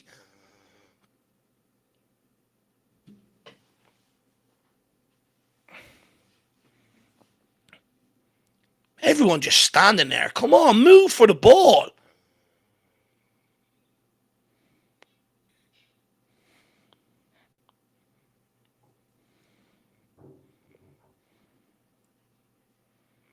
Well on, Madison. Matters. Oh. Well Sar, done. come on, Kulu. You got to score. Oh, my Lord. Oh, holy Dude, shit, why Kulu. is he hitting it with his right each time? I think he went to pass that for a run, Jack. I don't even think he went to take a shot. I think he tried to find Johnson's run there. He just needs to hold it up with his left and just have a... Who is he playing that to? He's trying to find Johnson's run. That's Shocking. shocking. Johnson's covered. Johnson's not even really open there, Dave. He's not even really open. No, he's got to shoot. You got to trust your right foot or your left foot. Go for it. Bit of self-belief. Probably had two of the best chances. Or at least openings.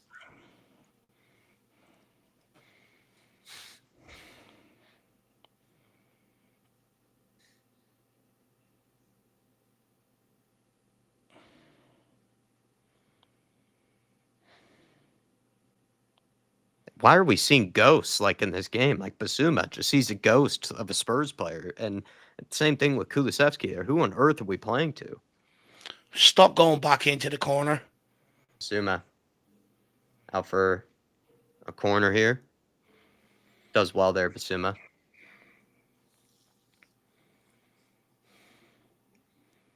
Come on, Davies. Please just rise up and get on the end of this. You're the only one that might stand up right now. Everyone else is just passive, man. Or Dom. Come on, Dom Solanke. Do we try and take a short corner when we got everybody up in the box? Well, we usually like to whip it in from, like playing it short, and then we whip it in usually right after. Madison! Oh, Johnson, did he even get a head onto it? No, he didn't even touch it. It's a free header and he's missed it. Oh, my Lord. Clivert. Well done. Forward, Kulu. Stop looking backwards and go! Suma. First instinct is looking back, man. Kulu, whip it in, lad. And you wonder why Solanke doesn't have as many goals. You really wonder.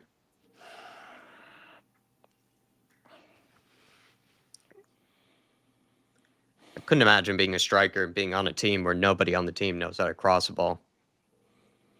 We've created absolutely fuck all. We've had a couple of half chances, but that's it. We just do not create anything going forward this game. If I see the ball go out one more time into a Bournemouth player from one of our passes, Jack, I'm gonna cry. We can't even string together more than 2 passes right now. We can't even string together more than 2 passes. And just furious. Do you know what? Stop shaking your head. Just unleash on one of them fuckers right now. Unleash on one of them. Well, you know that sun's gonna come on at halftime, surely.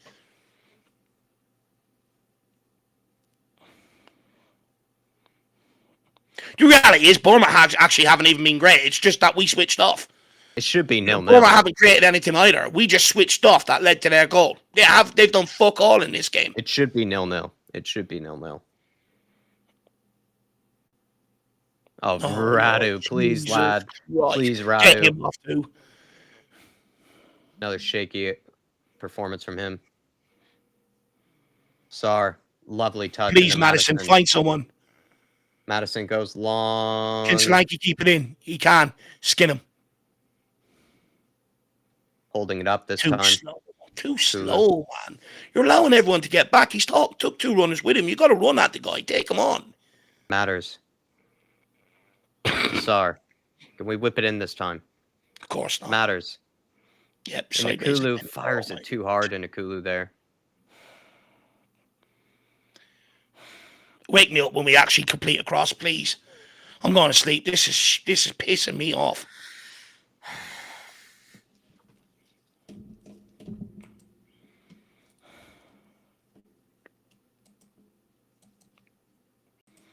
It's intolerable. This is insufferable to watch this. What did I do in a previous life to be made to sit down and watch 41 minutes of this trollop?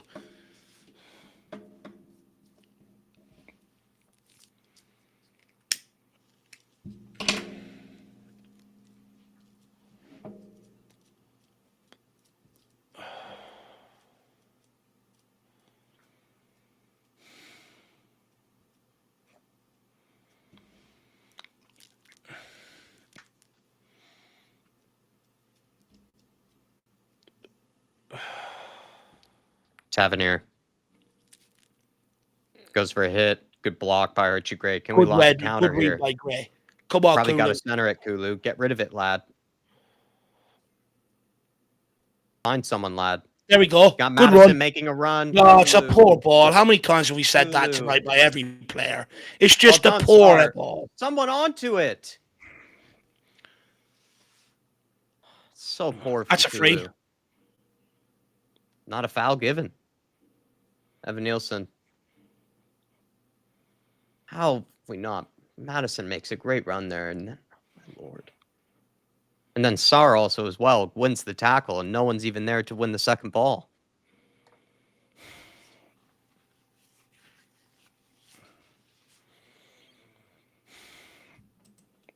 Come on, Kulu. Kirkesh to Tavernier. Or sorry, Clivert. No way. No, What a save from save by Forsberg. They Fraser nearly Forrest. scored, Bournemouth. Now, why can't we cross a ball like that? Why can't we put one ball in like they've done? Seriously. Actually hit it with some zip as All well, he's which done we is just put literally his never ball do. We never foot hit through a it. Yeah. driven cross into a dangerous area. A driven cross into the penalty area is what I would like for Christmas, please. I just don't understand why we can't cross a ball like that. Every team asks questions of us doing that. Why can't we do it? When has Solanke received a cross like that Kirkesh is just given there? And also, why is Basuma letting him get a free header? That's fucking shocking as well.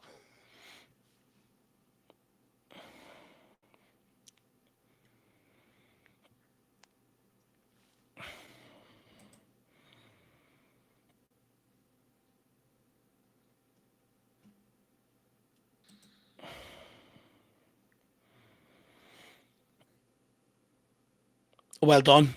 Please play it. Can we just keep going forward? Do not go backwards. Surely he's not allowed to pick that up then. Should be considered as a pass back, that.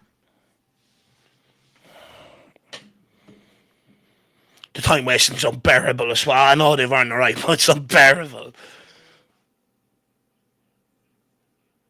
Keeper pumps it long. Ben Davies reads it. Basuma. Good turn to Johnson. Play Madison. We just need one ball, Madison. Loses possession.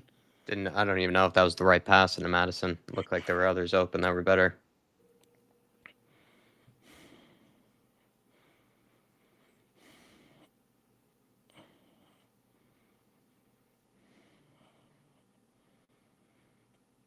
Semenyo facing up Adoji. Goes backwards. They're just going to waste time now until half-time. 30 seconds till half-time.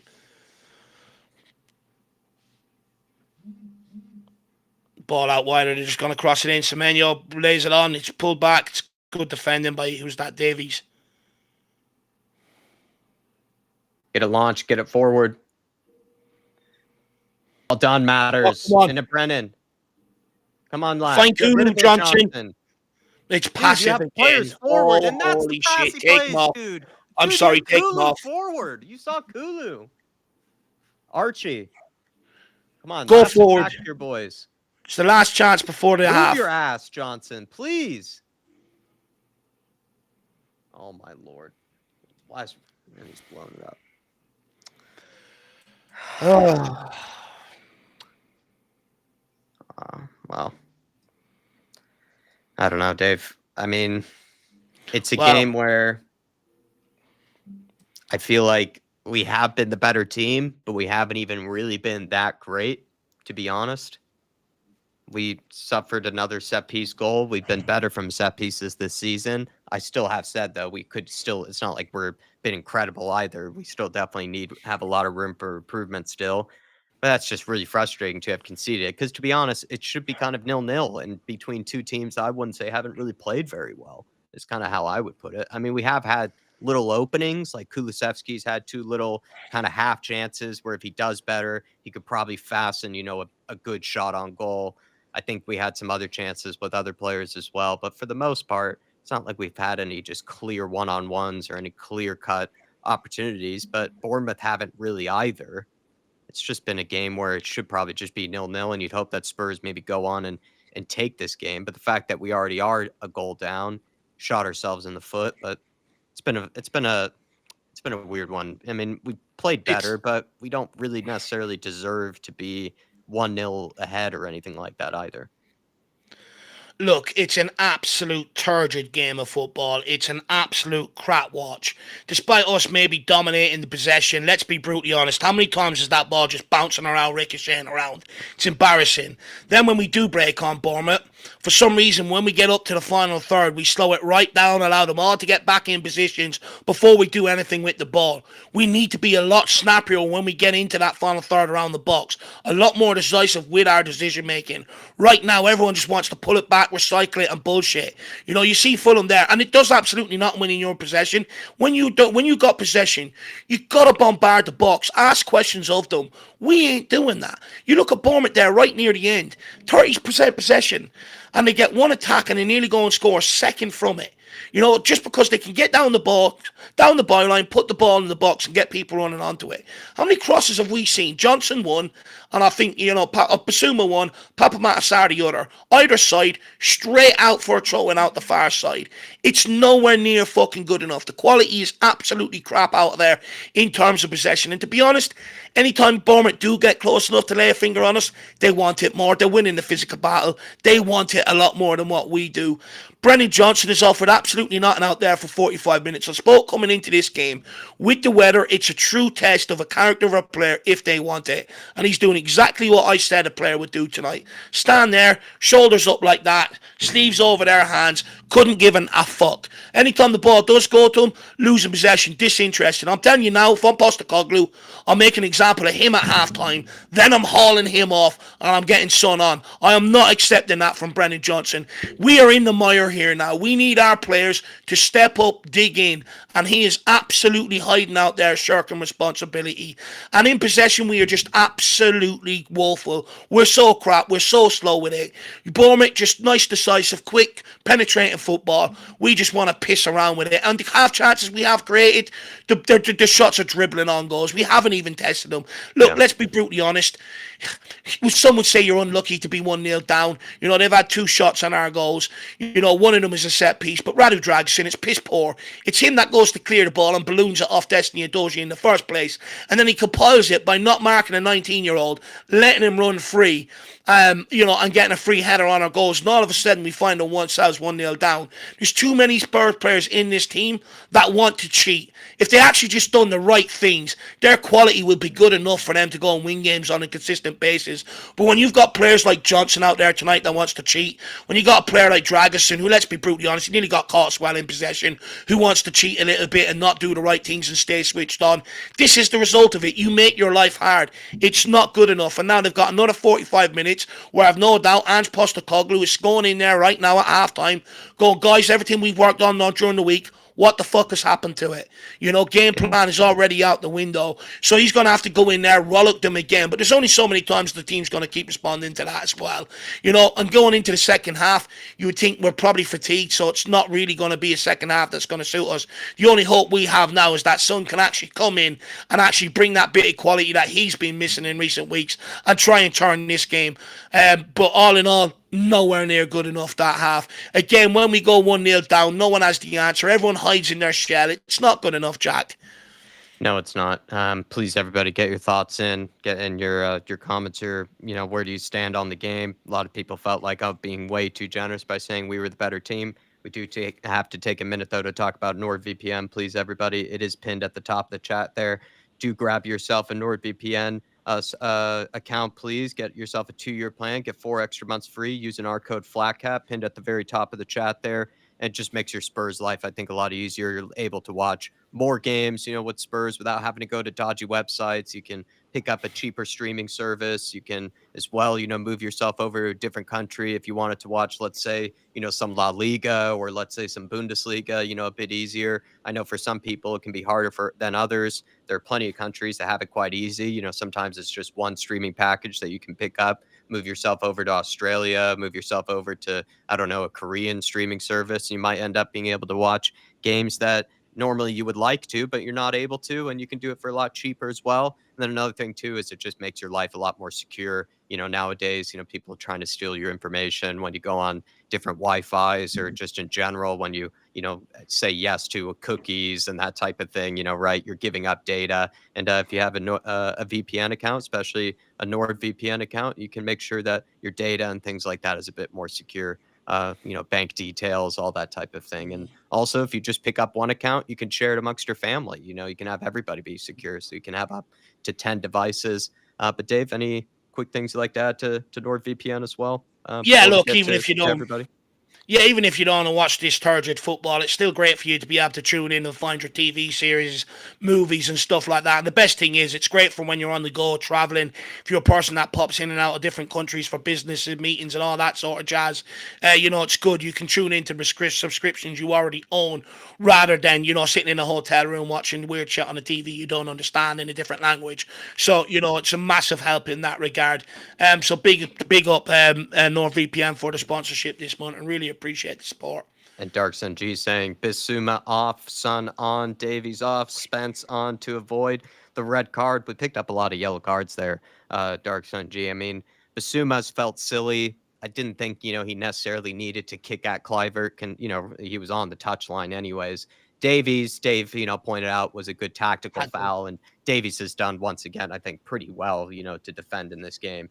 He probably hasn't had to do too much emergency defending like he did in other games, but for the most part, has been a problem. I'd probably maybe keep Davies on.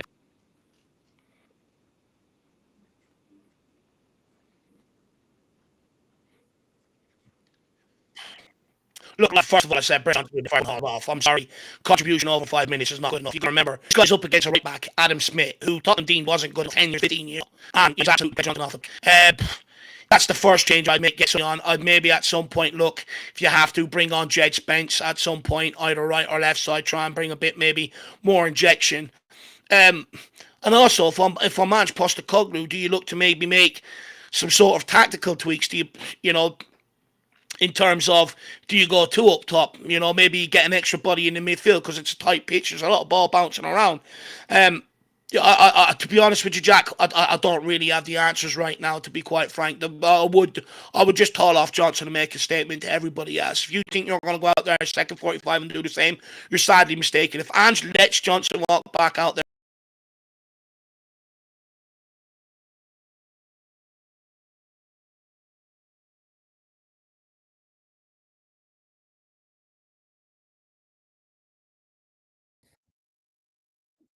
after that 45, the trouble's already on the horizon. It sets the standard for everybody else, quite frank. Yeah, has to be Sonny or has to be someone like a Timo Werner, I guess. Appreciate the support, Dark Sun G. And he wants Sonny to come on. I don't really blame him for thinking that. Al Ben saying, shit tight ground, not favorable for our football. I mean, it's an away game. It's a tight ground. It's one of the teams that isn't the big, top six, top four teams that we seem to really flex our muscles against. It kind of has all the ingredients for Spurs to find it difficult. But I would say, again, people think I'm being very generous. I don't think we should be 1-0 down. Probably should just be level 0-0. I don't think Bournemouth had been that great. I don't think we've really been that great. But we do find ourselves 1-0 down. And unless Bournemouth, I guess, played just as bad as they did in that first half, it's going to be really difficult to find a way back into this game. We're going to have to be a completely different team because felt like we started okay, but we just ended up looking worse and worse and worse. And then towards the end there, we couldn't even complete a pass. It looked like, amongst ourselves, couldn't even string together more than two passes. And then Jerome saying, unpopular opinion, but we could try Reguilón as a left winger as he has better crosses than any other of those idiots. Nothing to lose anyway, since we have so many out. That's actually the one thing that Dave and I think, have pointed out with Reguilón in the past. I don't think I would be willing to put him out at left wing, but I had said that about him was he does actually have a good cross on him. And I think there is a reason why, he had an okay time at Brentford, even, a team that, we would know, right? Values having guys that can put in a good ball into the box. And I think Reguilón was a useful player to them for that reason. And I think has been for Spurs. I think there was a time under Nuno where he had like 4, 5, 6 assists or something pretty early on in the season, just from good crosses in. But at the end of the day, like Reguilón doesn't really have much of a future here. But Dave, on the crossing situation, you do then wonder, where the answer is kind of provided when it comes to Dominic Solanke for why he maybe doesn't get a ton of chances. Not a single soul on this team knows how to cross a ball, feels like some games. I mean, if I'm striker, I'm losing my mind in this team, and even when they do get the ball out wide, you don't even know what run to make. You don't know whether to go near post or far post because, there's no consistency in the crossing, and it's a huge problem. In fact, if I'm Solanke, I'll just actually go and position myself out by the corner flag. That's probably where the ball's going to come. It's absolutely embarrassing, and I know I'm trying to make light relief of it, but it's absolutely frustrating and it's nowhere near good enough. To be honest, we don't even look like creating a chance right now. It's really piss poor. Really is piss poor. And I think there is something to what Jerome's saying. At some point, if we can't get anybody start crossing the ball, at some point, if I'm a manager, I just go to Reguilón with 10, 15 minutes to go. Warm up, just get down that side and deliver balls like you done at Brentford on loan. It's all I want you to do. I don't care if you cost us defensively. We're chasing the game. Just get down there and try and put me 2, 3 decent balls into the box.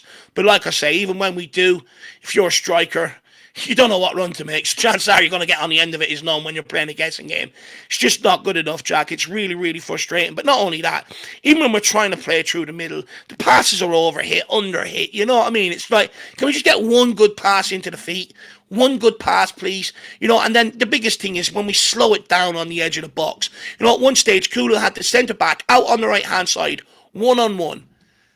Run at the fucker. He's out of position. What he does, he waits for Gray to overlap, brings two players to fill that space, and all of a sudden we're left passing it backwards. We are doing that way too much. Bournemouth ain't doing it. As soon as they get the ball, they're breaking. If there's no one there, keep running with the ball. People will get up and support. We want to turn around. We want to look good. We want to look fancy. Flicking it fucking everywhere. I'm sorry. I don't want to see one player flick the ball in this half when we're losing the game. Do the right thing. One touch. Move it on. If I see one player flick the ball and give away the ball, you're a dickhead because you do not care about the result. You care about looking good. Get back to doing the basics. Let's get ourselves into the game. Get Son on the pitch, and let's see if we can go and salvage something.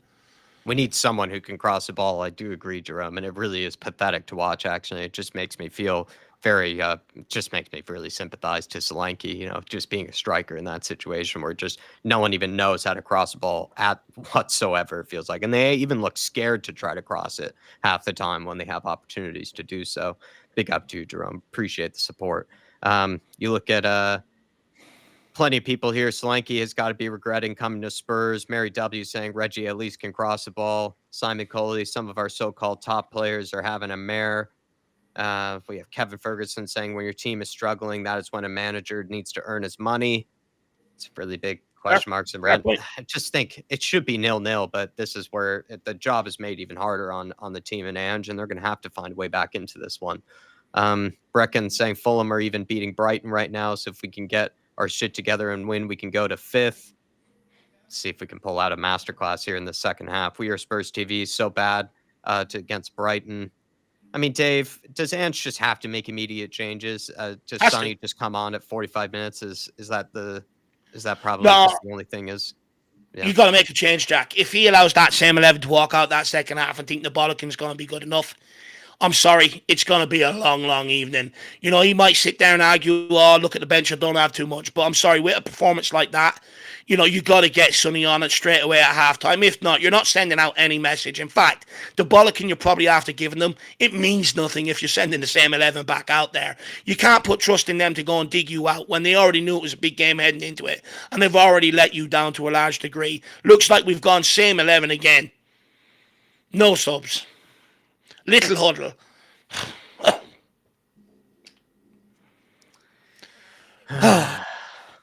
Well, 45 minutes. Well, hopefully Johnson's had a triple espresso and he's fucking ready. He didn't even look like he wanted to run him behind either. He doesn't want to be out there in that rain and that Jack. He doesn't want it. The body language I described exactly before the game, he demonstrated that whole first half. Too cold. Into Basuma, lovely feet from Kulu to get it to him. We can get a quick one here. Come on, Adoji. Burst forward. All that lovely, luscious green space. Take it all. It's a good little space for Matters to run in there. It took it too late, though. Johnson. Ben Davies. I mean, what hope have you got when your winger's passing it back to your centre-backs? I'm sorry. Ben Davies with the Van de Ven run. Brendan. Cross it. Oh, fucking hell. Basuma. Matters.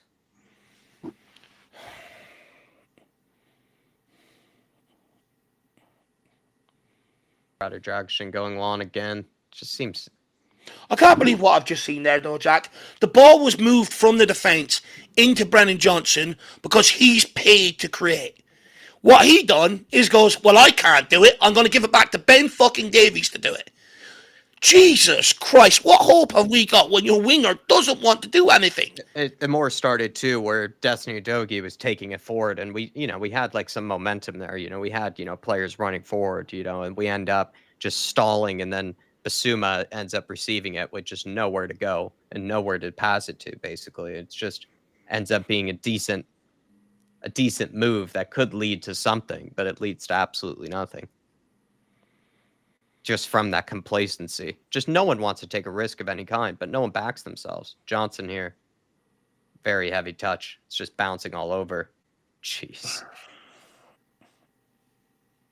It's like Circus du Soleil out there, seriously. Barely can get it under control. Destiny. Good touch. Into Sar. Good pass as well. Right, Johnson. let's see if he goes back. He's already done it 4 times. Yep. Well done, And it Brennan. matters.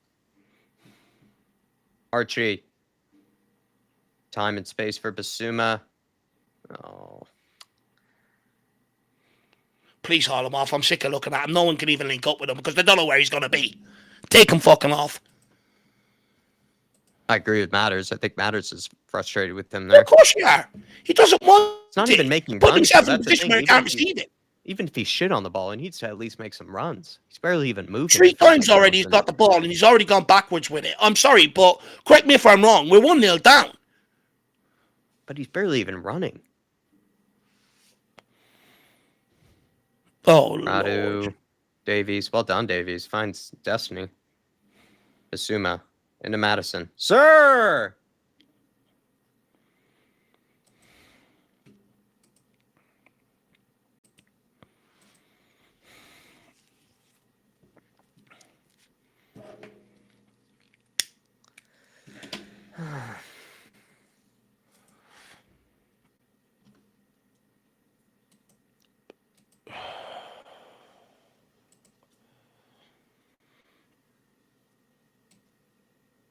And Davies.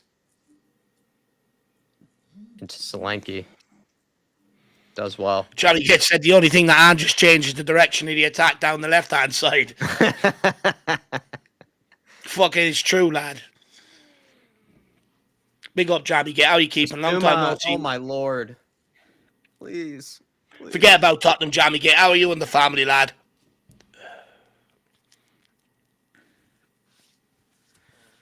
Oh, my Lord.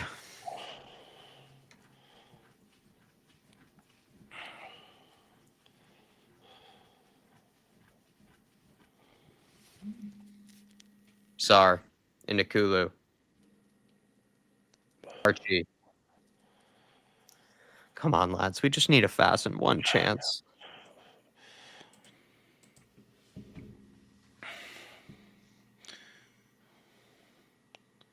Someone, these Kulu's just vacating space. Someone go in there and demand that.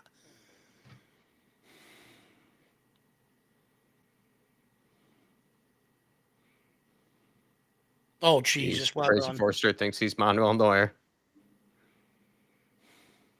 Well done, Kulu. Please, touch. please, someone run off him and please find the right pass. I'm begging. Just one tonight. Out to Johnson. Do not go backwards. Brennan. Still Brennan. That'll do. It's not backwards. It's progress. Suma. It's corner. Hopefully out for a corner. Come on. Radu, you got to make up for that error, kid. Come on, Radu. Good delivery here now. We need a solid delivery. Just get yourself back into the game with 10 minutes to go. It's all we ask. It's December. It's supposed to be the season of giving. Archie. 2 floated and high. Straight into the goalkeeper's arms. Do we work on crossing at all at Hotspur? no one on this team. I'm just going ballistic. Like when we actually do these drills, though, when we actually do these training sessions, like what happened? Is everyone just ballooning it over the mannequins? Like, I just don't get it. Honestly, it's atrocious. It's like we've never crossed the ball in our life. Now play Madison. He wants it. No, safe one. Well done, Mr. Safety. Someone get him a job as a fire inspector, making sure halls are cleaned and stuff. Seriously.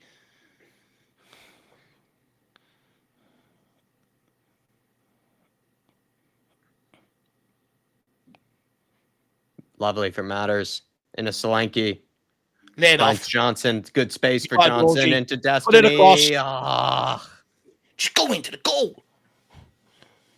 That was probably one of the better moves we've had in some time. We get bonus pay for passing sideways instead of crossing, says Jason. Feels that way. Johnson is a millionaire. Come on, Madison. Please, no one else can cross the ball. You're my only hope this evening. If this goes out the other side of the pitch, I'm going to bed. You're my only hope. She couldn't. It's off Oh! the bar.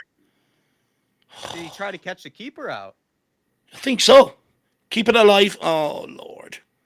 Right direction, getting bullied there. Uh-oh. Oh, Good ball no. to Oh, no. You're Clivert. on the break. You've got to get there. You can't allow him to take that. Oh, no. Destiny's gambled there. Oh, he's gambled. It's Clivert through. Oh, thank Save, you, Fraser. Fraser. That's poor defending from Destiny Udogie, It's especially really if you're the poor. last He just man. didn't recognize the danger. He didn't recognize the danger. Well, you're the last man, Dave. What you want to do is you just got to hold him up. You got to wait for the rest of your teammates to get back. You don't need to try to do that sort of hero-like tackle there. See, if you just hold back here, if you just hold back there, you let the rest of your team catch up. He's got nowhere to go. Thank you, Poor for Fraser. Destiny. Just show some of, again, kind of the brainlessness from this team. Oh, it was nearly heading in. The keeper punched it. Went for an Olympico.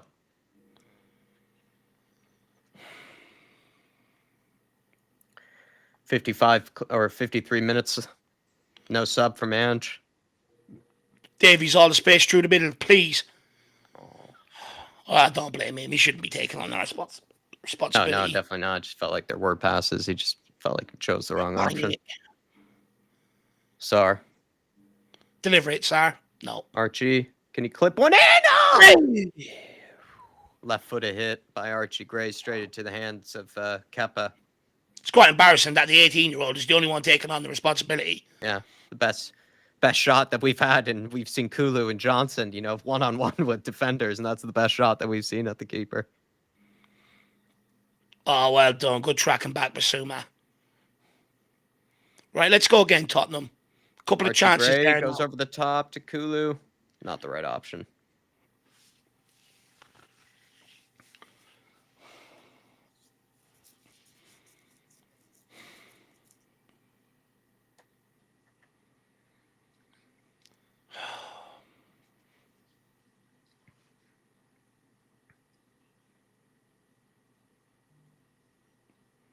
Sean Maddox saying, Dave, has Johnson ever played well on the left? This is Ange playing him out of position. Sean, I don't it's think an excuse. I don't think he's better Sean. I don't think he is better on the left. I do remember one game. I think it was he does the same on the right hand last side. year. There was that one last year against Aston Villa where I think it was away from home that he actually played quite well on the left, but he isn't good on the left. That is for sure. Look, by all means, you're entitled to your opinion, but he does the same on the right hand side. I'm not having that excuse, man. I'm just not having it. He does the exact same on the right hand side when he gets the ball. Whips went in, left foot across. Much better from him. He's actually done that. 54 minutes in. Like tried that. 54 minutes in. Thank you very much. Sonny's coming on. And that's only good. That's only why he's tried it, because he's getting ready.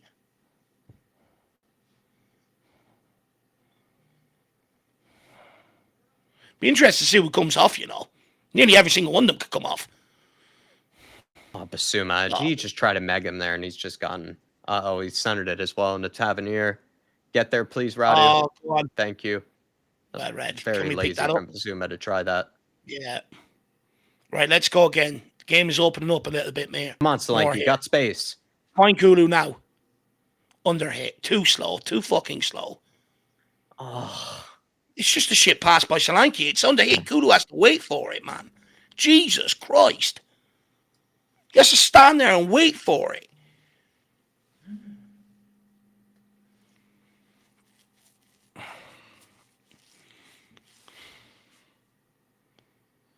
Can we get a cross?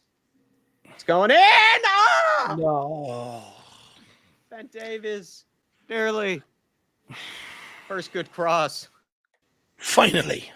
Again, doesn't really feel like it's that complicated. All we need is just service into the penalty area. But Spurs just absolutely stink at it. Should Davies have got his head on that? Maybe if he was just 2 inches taller. 2 inches taller. He's got to get his head on it.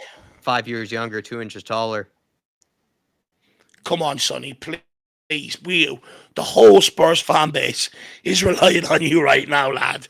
Come on, son. Who'd you come on for? You hope Johnson. Madison has stayed on.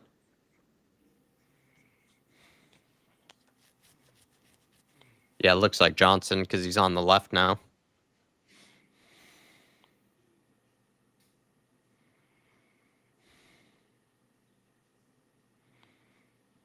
Ironic that though, isn't it? Johnson sees, if it is Johnson that's come off, he sees Son in the corner of his eye warming up.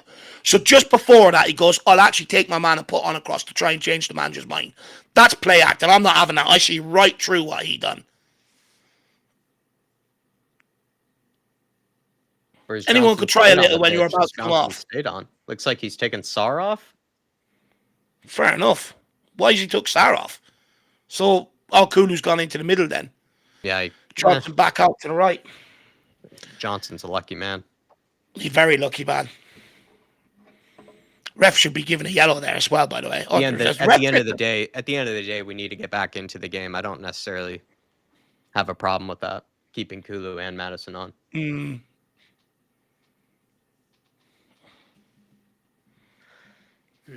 Well done, good Basuma. Solanke, hold that. Sonny, get Sonny. Kulu! No! Sonny! Is he on? Sonny, is he on? Or is he giving offside? There's a Bournemouth player that was standing on the end line. Is he over the pitch or if he's not? If he's not, he's onside. Let's have a look at this. The goalkeeper. There's that it's a great tackle by Basuma. Solanke holds it up. Let's see. Kulu shoots. No, he's offside. Fuck. He's offside. Just need one shot on. We just need shots on goal. We're gonna get an equalizer, please.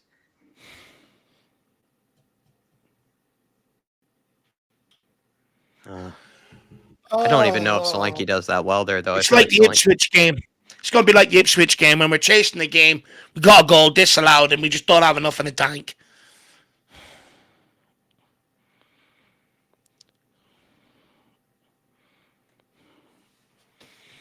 So bloody frustrating, man.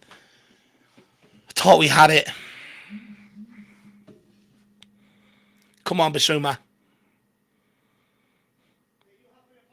That's poor from Son. Gives the ball away. Bournemouth on the counter attack now. He's running at Ben Davies. He can't do anything. It's a shot straight onto Fraser. Good save. You can't be giving them away there, Sonny. Come on, Basuma. End to end here now. Good ball into Madison. Madison onto Sonny. Can Sonny run at them and find this ball here? He's got Madison with him. Cuts inside. Plays against Madison. Holds it up. Madison! No, he's missed it. How has he missed that? He is 6 yards out. Solanke's across the penalty area. He could have squared it. Lovely play from Sonny here.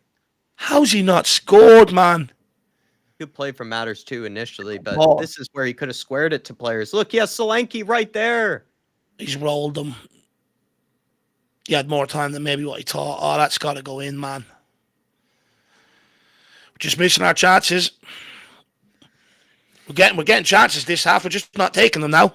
Oh, no. It's our best defender. Another defender out. Mary W. saying, Jack, another 30 minutes till subs. Oh. Thing is, we've created chances this half. We just haven't took any of them.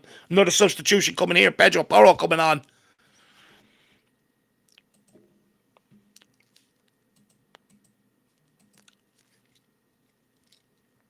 Ben Davies has to go. He might move Archie Gray into center back.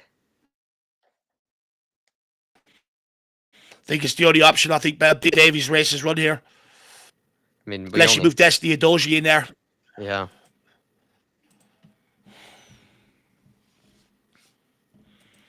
How did Madison not score that? How did Madison not score that, man? Oh.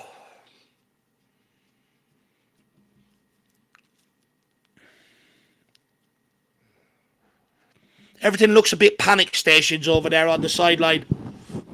Yeah. It's Ben Davies Day done. 300 Premier League appearance for Tottenham Hotspur. So who's going in at centre-back now? Can't play Pedro Porro at centre-back. Has to be Archie Gray.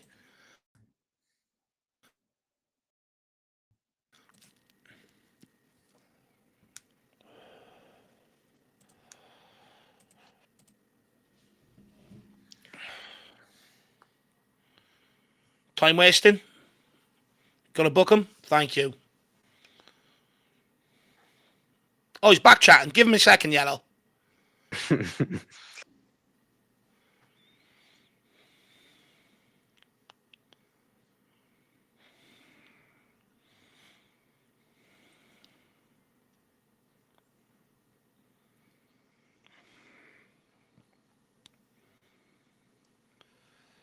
Oh, they pump it long. Well done, Sonny. Good ball into Madison. Good ball onto Solanke. Solanke moves it on to Kulu. Take a touch. You got Son on the inside. It seems a bit more urgency here, though, going forward. We're springing forward a lot more.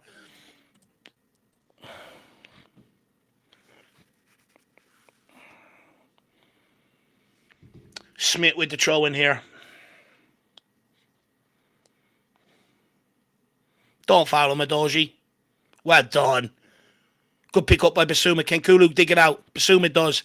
It's a good ball. Oh. You're screaming for it, and then you let it go.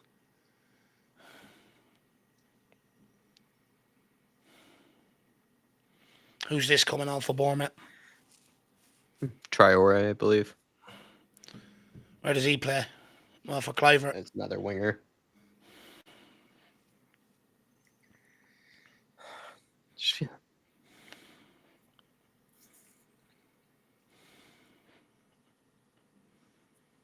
Next chance that comes our way, we have to take it. Yeah, Uatara. I think it's Watara Traore. Or it could be wrong. Maybe. Assume my man. Well Destiny. done, Georgie. Gray picks it up.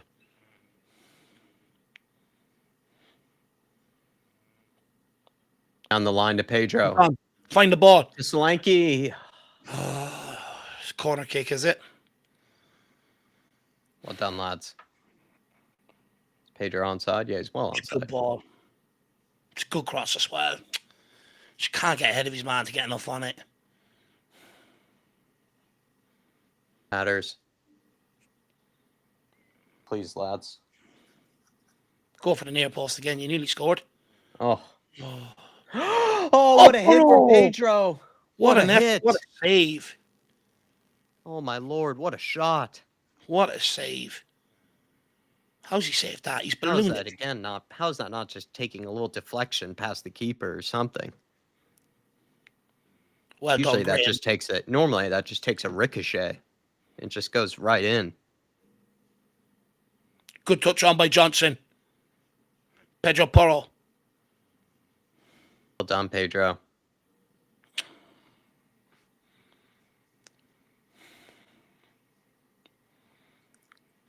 Postman outside the penalty. Maybe straight at the keeper, actually. Never mind. It strikes it well, just not the right direction. Deflection, for fuck's sake. That's what I thought was, that's what you're praying for. It just bounces off someone's ass. Again, time wasting, ref. Well done, Radu. Digs it out. Well done, Kulu. Well read, Gray. Get their paid.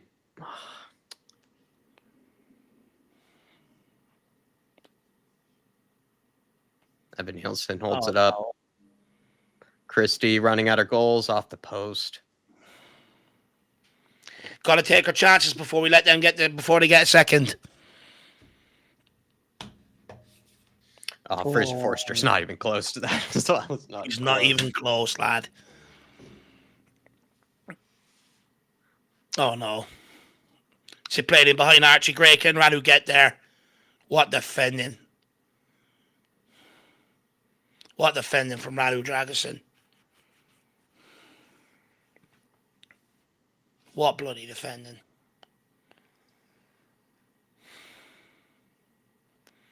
We've already conceded from one set piece. Stay switched on now.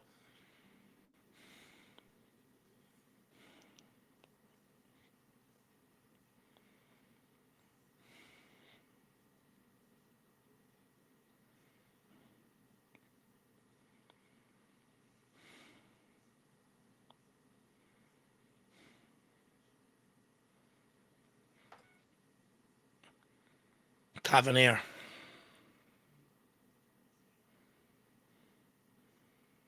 It's another free header.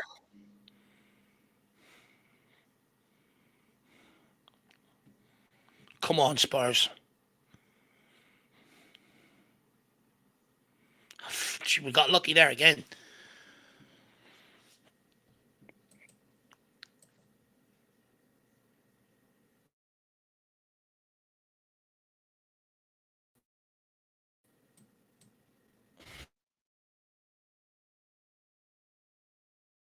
To Radu. Suma.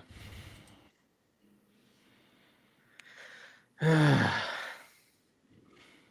just... There's no quality. Yeah. She barely can even string together any real moves consistently. There's nothing that really screams that we're going to get back into this game, but it doesn't really feel like it would take much to score against this Bournemouth team. I don't even feel like they're that rock solid. Kulu, come on, man. That's stupid from Johnson. That's so fucking stupid. Why are you just pushing him over?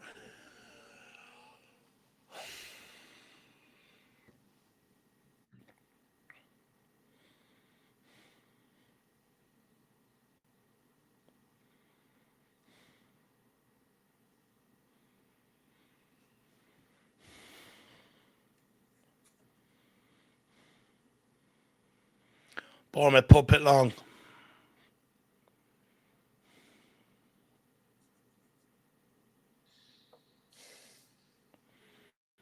Deflected. Can Fraser keep it in? No, it's gone out for another corner. Thus far, Bournemouth have 9 shots to our 11. They have more on target. We have 70% possession. We also have 9 corners to their... This is their first corner, or maybe their second corner? No, they've had more than that. Sure, they scored from a corner. They've already had 1 or 2 this half. Maybe I'll refresh that. Some reason Google might be... Yeah, Google seems to only think they've had 1 corner. This might be their second. Maybe it's the case. Tavernier with the outswinger. Oh, no. It's another free fucking header.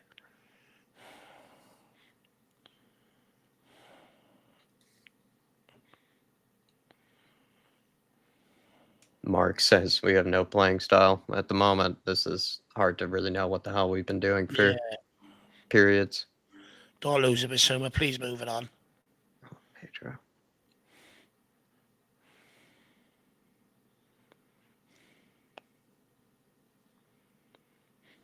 Right, can we get on with the game? Chasing it now. Everyone's standing there. Who wants it? Kulu. Oh, holy Jesus. And it's just the body language. Pedro just looks off it. And again, he doesn't lean on Judd Spence, which I think is the sign.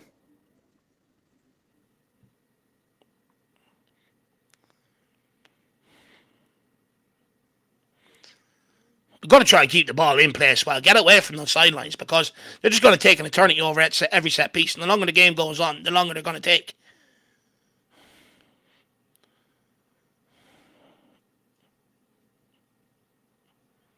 Semenyo. All right, they're just asking to put it in 2-0 now. Yeah.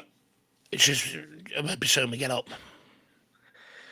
I mean, Dave, what other subs could you make? The only other one I think of. Oh, no. Forster gives it away. That's 2-0. No, it's 2-0. Forster, what are you doing, man? You knew it was coming. What's he doing? You knew it was fucking coming. Well, we're just... You just knew it was fucking coming.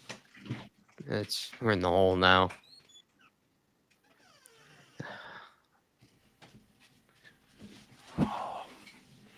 Forster just plays a hospital pass, an absolute suicide pass into... He's off. Hopefully, did Gray keep him on when Gray came back? He's offside. It's the same as the Sonny goal, surely. It's the exact same as this loud goal from Sonny. He's offside. Oh, is Gray keeping him on? Please tell me Gray's not keeping him on. He is behind the goalkeeper. If you're behind the goalkeeper, are you offside? Well, he's ahead of the player that's kicked the ball. So same as Sonny ahead of Kulusevski, right? When he took the shot and we got the disallowed goal. So theoretically, unless Archie Gray's keeping him on, it should be the exact same thing. Isn't there that? Isn't there also that rule of yeah? It looks like he's off. Simon Hooper's signal offside. Yeah, exact same Got thing away as with Sonny's that one. Another lifeline, says Big Mike. Yep. Well, it's the warning sign. Now hopefully it wakes someone fucking up. Can we just fasten another chance, please, and just grab an equalizer and get out of here? Let's just walk. Let's just get out of here with a draw, please. If that manager touches that ball one more time, seriously. He's the wannabe Arteta. Now that came from us being shit at throwing. Let's see if we can get this one right. Oh, holy my lord. Fuck. It's like we're getting worse every 10 minutes. Yeah.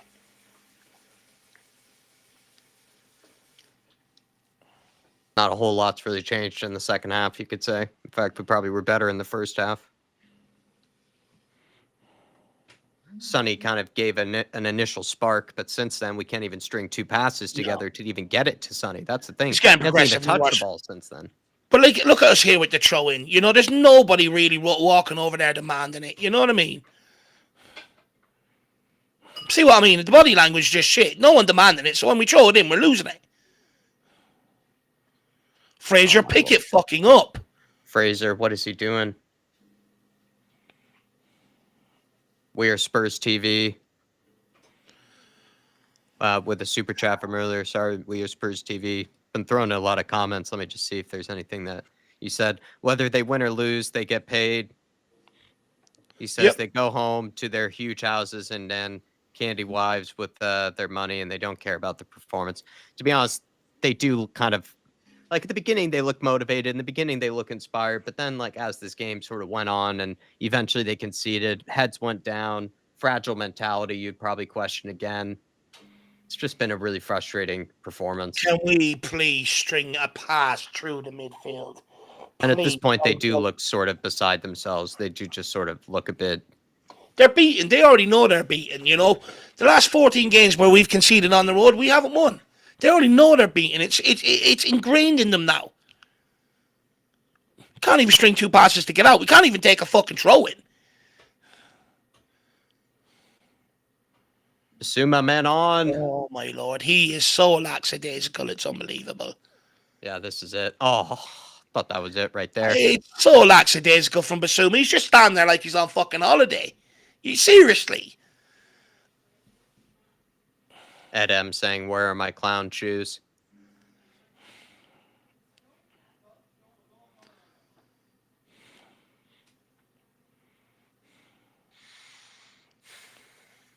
Sergeant Stressful saying, "I'll take a draw. Come on, you Spurs." That's not going to come. We haven't looked like scoring all fucking game. We've had a couple of good chances in that period, but we keep talking about this. You don't take them when that's happening. The inevitable is going to happen. I've just no faith anymore. Addison and a Basuma. Destiny. That's a foul, ref.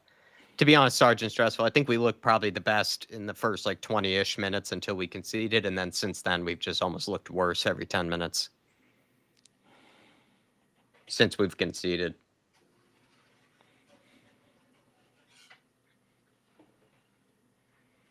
How many times has he given away the ball this half, Kulusevski? He's been fucking useless. Every time he's touched the ball, it's cannoned off him like a brick fucking wall. Get it under control. Every time he has touched that ball this half, it's ricocheted off him. Please, Kulu, seriously, just let the ball meet your foot, take it in your stride and go. It's every time this half it's come near him, it's bounced off him. It's horrible to watch. No changes for Mange yet? No, none. And look, people can go,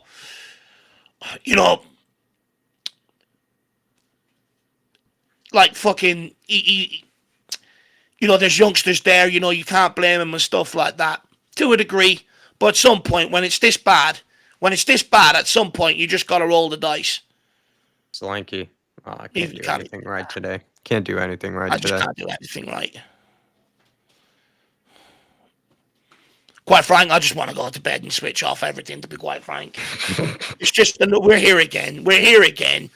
We're here yet again. Another cycle, new manager. We just know it's coming.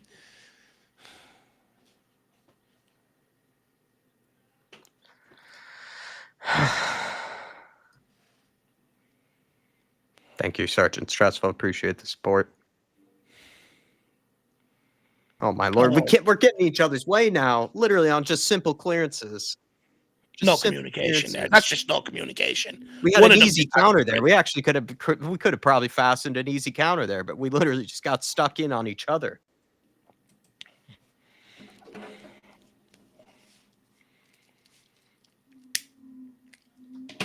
Just another cardio workout for Solanke this game. Werner's being warmed up. Bergvall looks ready. Werner looks like it's going to take him a while.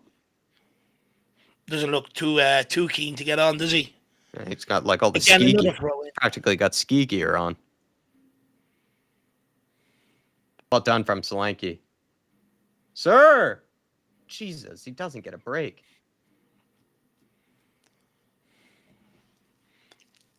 Turn from Matters.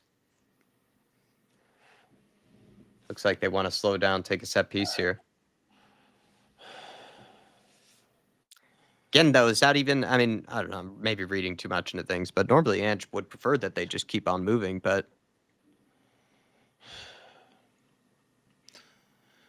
is Madison just doing his own thing here? I just want one good delivery.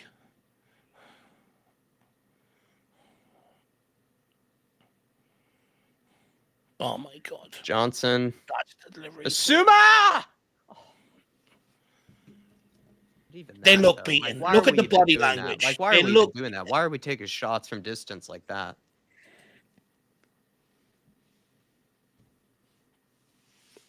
Asuma has time there. Madison off when we're chasing a game again. Timo Werner on. Bergvall on. So came off Madison. Who's the other one? Basuma. He's keeping all the attacking players on the pitch. Bar Madison.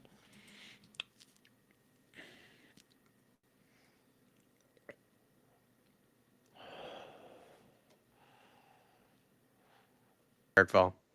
Oh, Timo, Lord. Come for it, lad.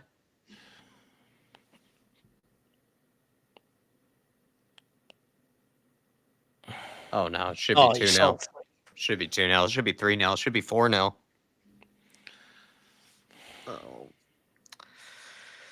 Oh. Only Chelsea afterwards, everybody.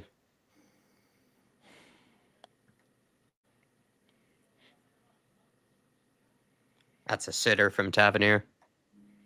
Can Spurs get a goal against the run of play here? Can we just punish them for even missing sitters? Can we just do something? Oh my fuck! There's 4 Spurs players there. Please. There is 4 Spurs players there, and he doesn't pass it to one of them. All half he's been at that. Well done, Destiny. Sonny, look. Kulu. Just string together a bit of quality here, Kulu, please.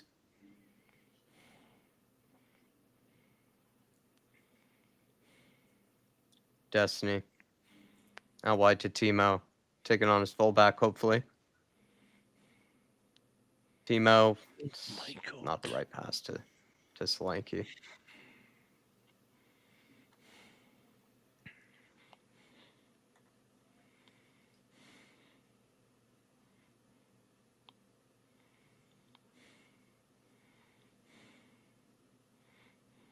Kulu holding it up. Oh, fuck me. It's every time he touches the ball this half.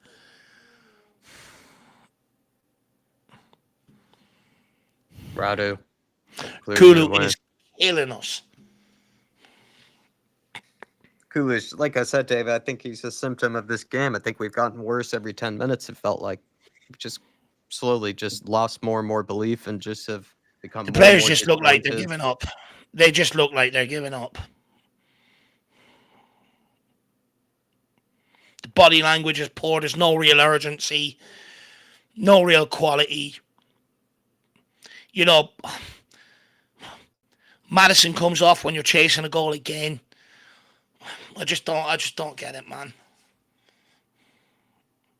Create fuck off for Solanke. There's no point of even playing a striker.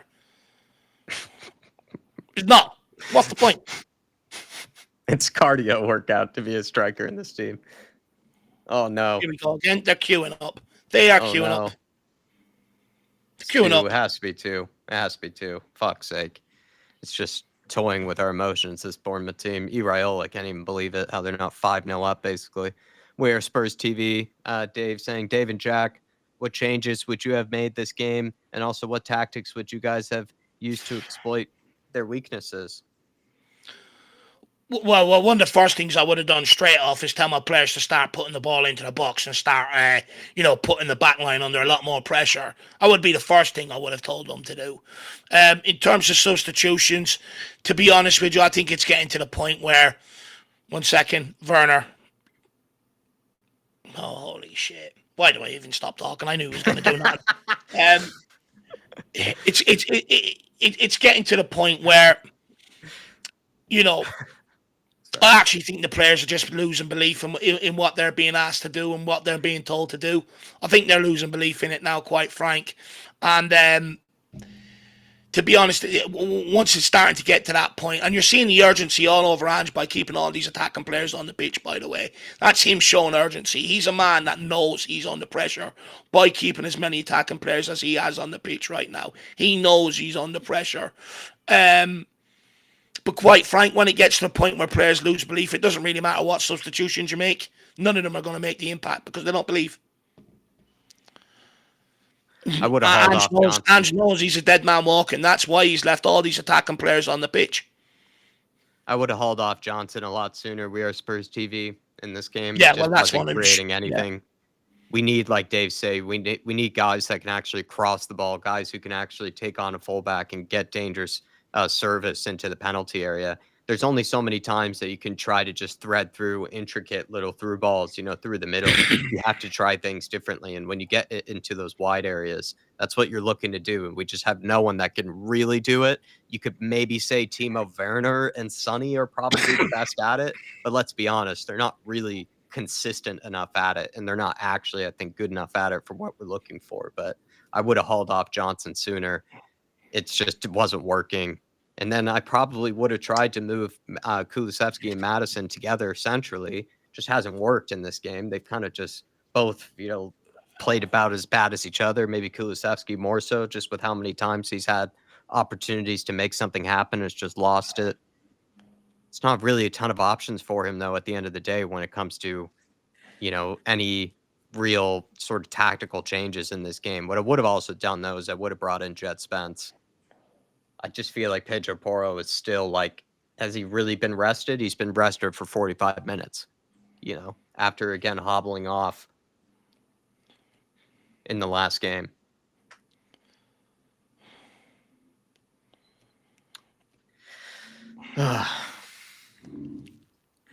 Future's bright, future's lily white. Chelsea to come Sunday, P45 on Monday. Telling you, if we put in a similar level of performance that we put in against Fulham and Bournemouth to a large degree, I'm telling you, the fans will not take that. There'll be loud boos. There'll be a lot of discontent if we lose to Chelsea. We hate Chelsea. We hate losing to our rivals. There will be so much hate towards the playing squad, Postecoglou, and everything else. There's going to be no coming back from it. And quite frankly, he will lose his job. His job is on the line for that Chelsea game. And, it doesn't matter. People can say to me, Dave, shouldn't be saying that, if you're behind Ange Postecoglou, this, that, and the other. I'm just being realistic. I can see the writing on the wall now for that Chelsea game. If they put in another performance like that, it's game over. New manager yet again. You'll get the initial manager bounce. We'll go into next season excited. And this shit will happen yet again. And then We Are Spurs TV has given a membership to Andrew. Thank you, We Are Spurs TV. It's generous, man. Appreciate it. Appreciate that, man.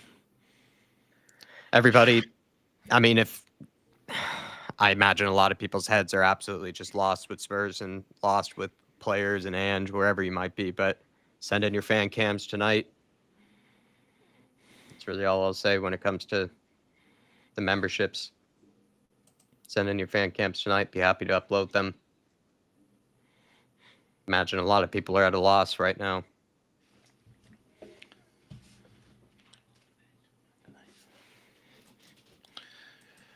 It's just starting to feel like, do you know when it did with Jose and Conte and all? 1 second, let's see if Son can just try and salvage something here. Oh man, on No. lad. Someone shout at him. Someone give him a shout. Oh my lord, no one's putting in a tackle.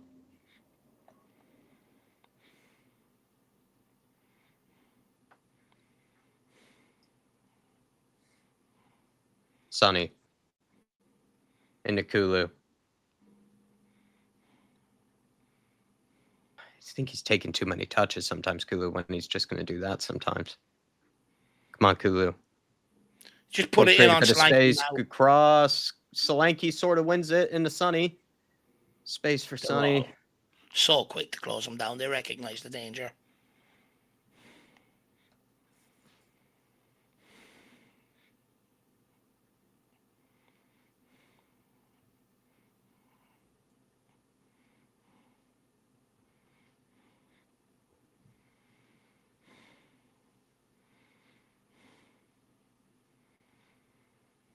Werner.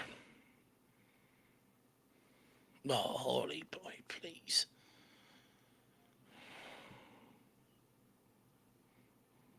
Careful.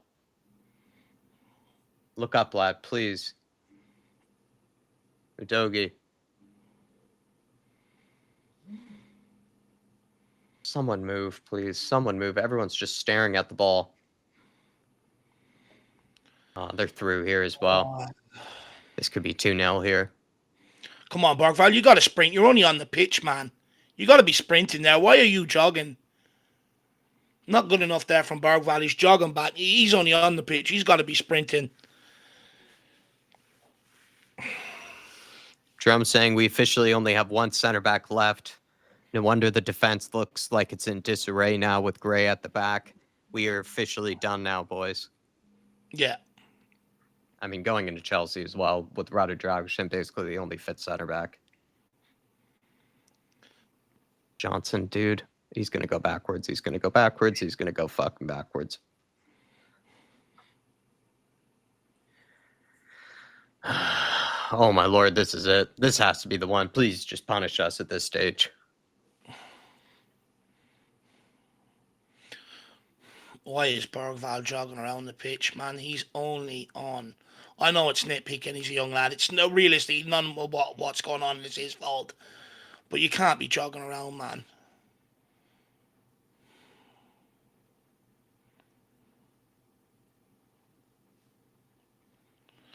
Six minutes of more pain.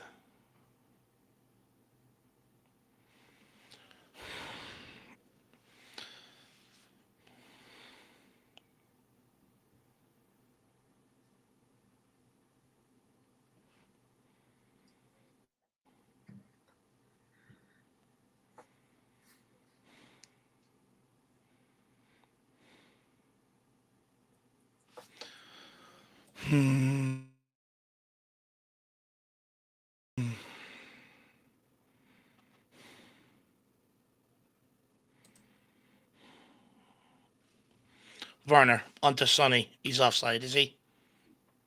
Yeah, fucking hell.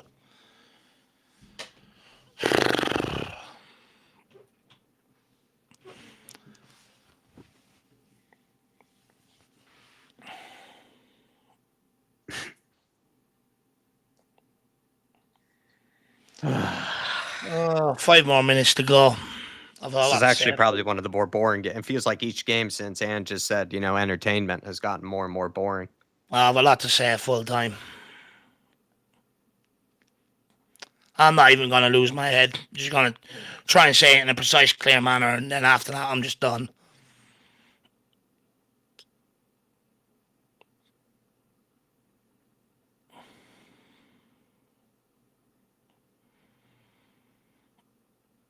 Oh my lord, Gray is just getting skinned.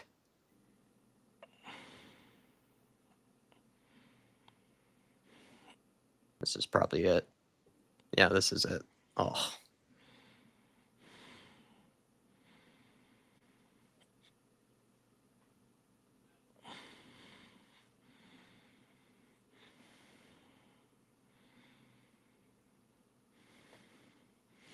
I think we're going to see Ange blow up in this press conference, after this game.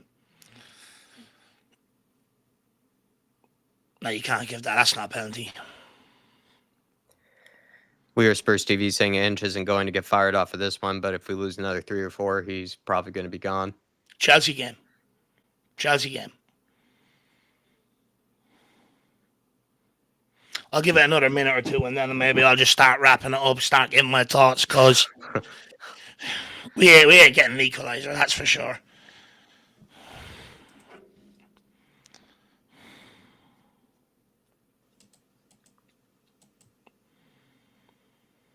Oh, my Lord, a free header.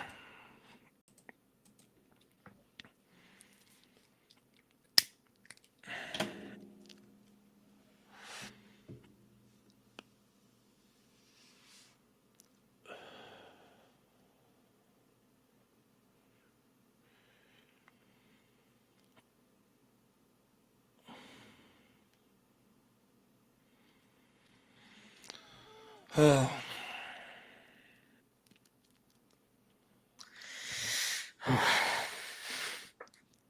Just like any of these crossing situations, it's just, you just know it's just going to be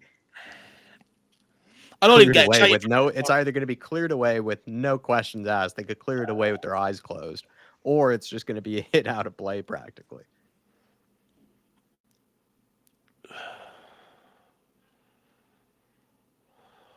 Everyone just looks so rattled. Bergvall.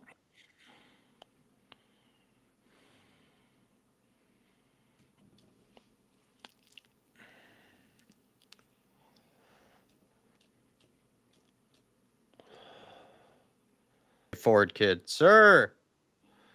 He's not giving it anything there. Destiny. That was a good win by him. Can we fasten something here? Solanke! Oh.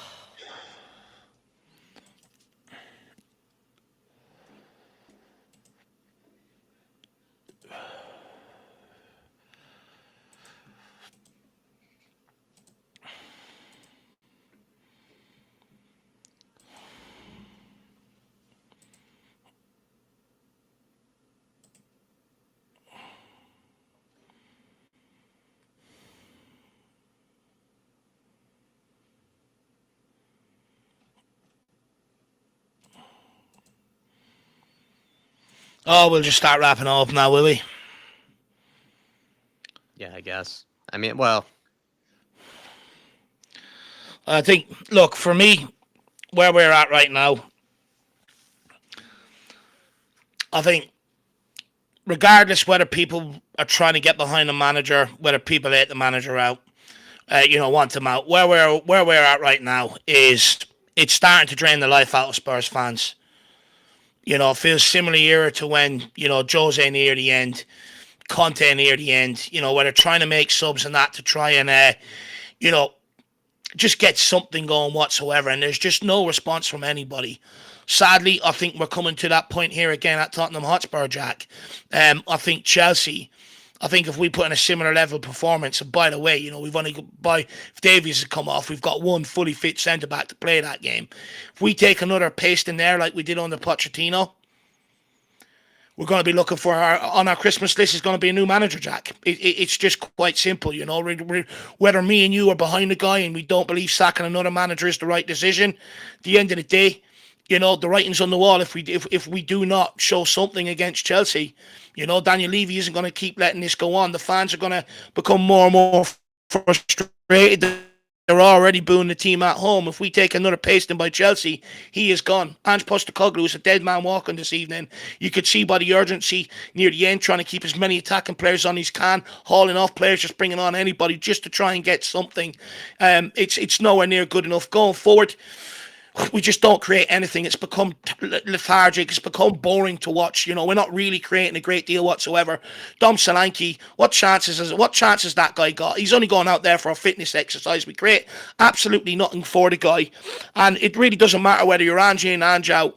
the writing's on the wall. The reality is as well, let's be brutally honest, bringing in another manager, we're going to get another manager bounce, and then it's going to tail off going into next season. And there also has to be stark contrast, regardless of your thoughts on the transfer window in the summer. I've always maintained it wasn't good enough. We were always going to let Ange Postecoglou down going into this season. We were always going to make it tough. I said it back in the summer, and the reality is this is where we're at right now. So bringing in another manager bounce, it's only going to do so much. We've got a serious lack of quality throughout this squad. The forward line is non-existent. The midfield, on their day, they're good. On another day, then they put in wank performances like this. It's just nowhere near good enough. And the frustrating thing is, if we could get it right under Ange Postecoglou and everyone was at it all the time, we would be amazing to watch. But the reality is we've got too many players that are on it when they want to be and off it when they want. And it does come back to, what Conte said when he left, what Harry Kane said when he left, that it just really doesn't matter whether you win or lose at Tottenham. They're all going to get paid their wages. They're all going to head home to their wife and the girlfriends and the families at home in their gated community. They brush off the noise. Next manager come in, they'll give you another 10 games to make it look like they weren't the problem. And then it'll just tail off again. But the problem is, in reality, this is inherent at Tottenham Hotspur because we do have a new squad, to be quite frank. We have a new squad. This is just inherent at Tottenham Hotspur.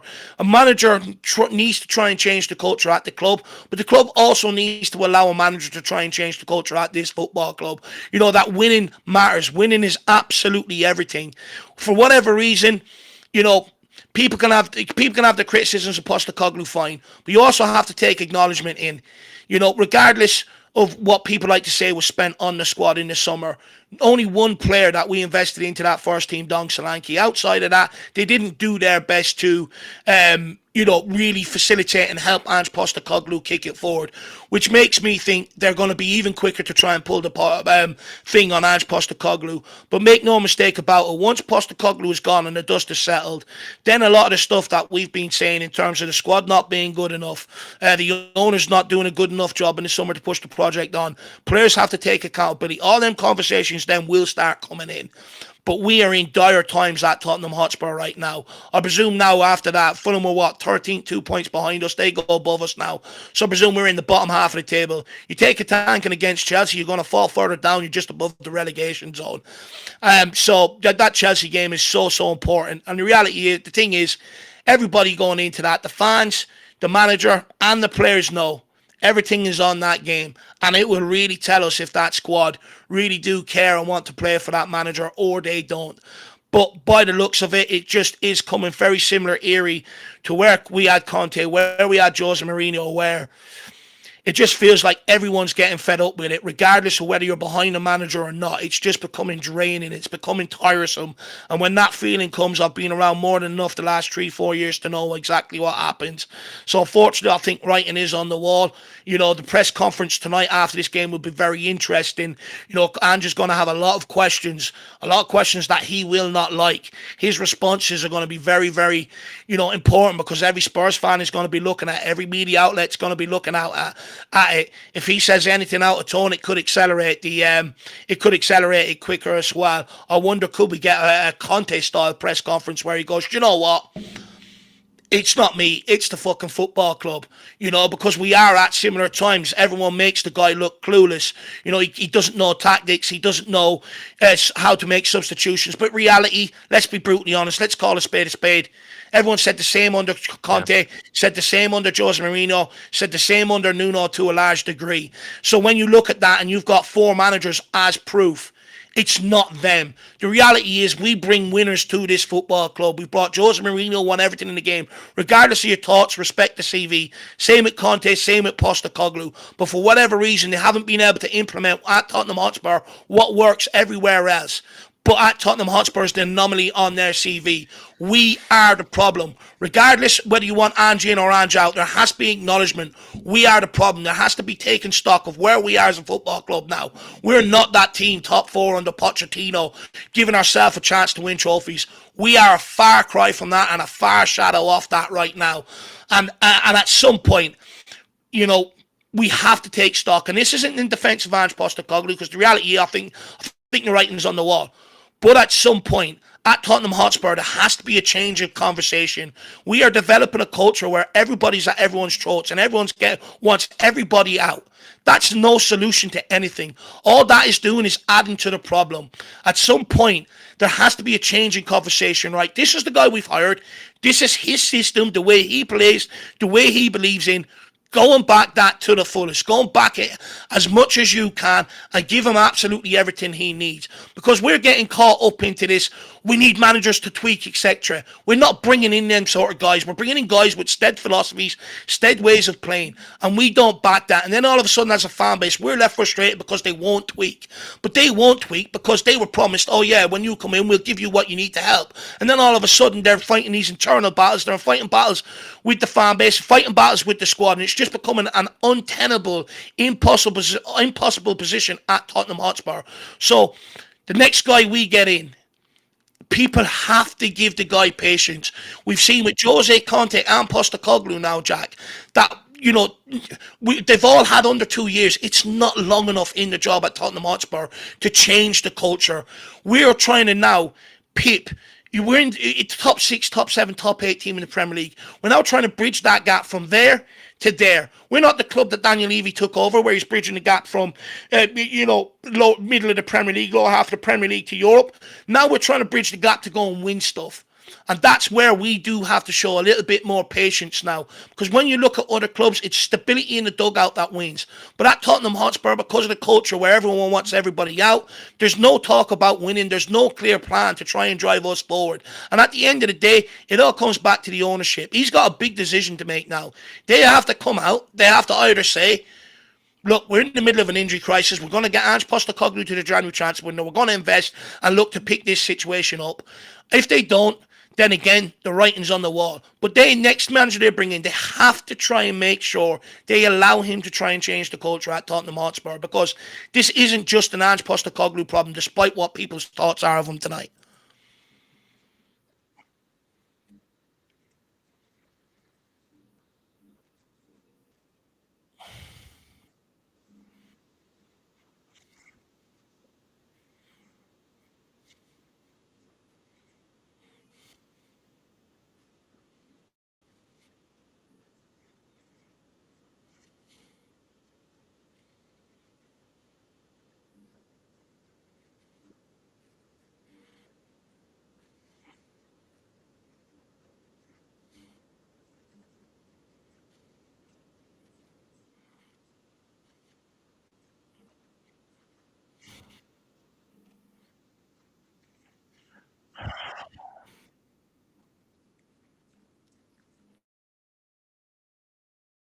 I'm on mute.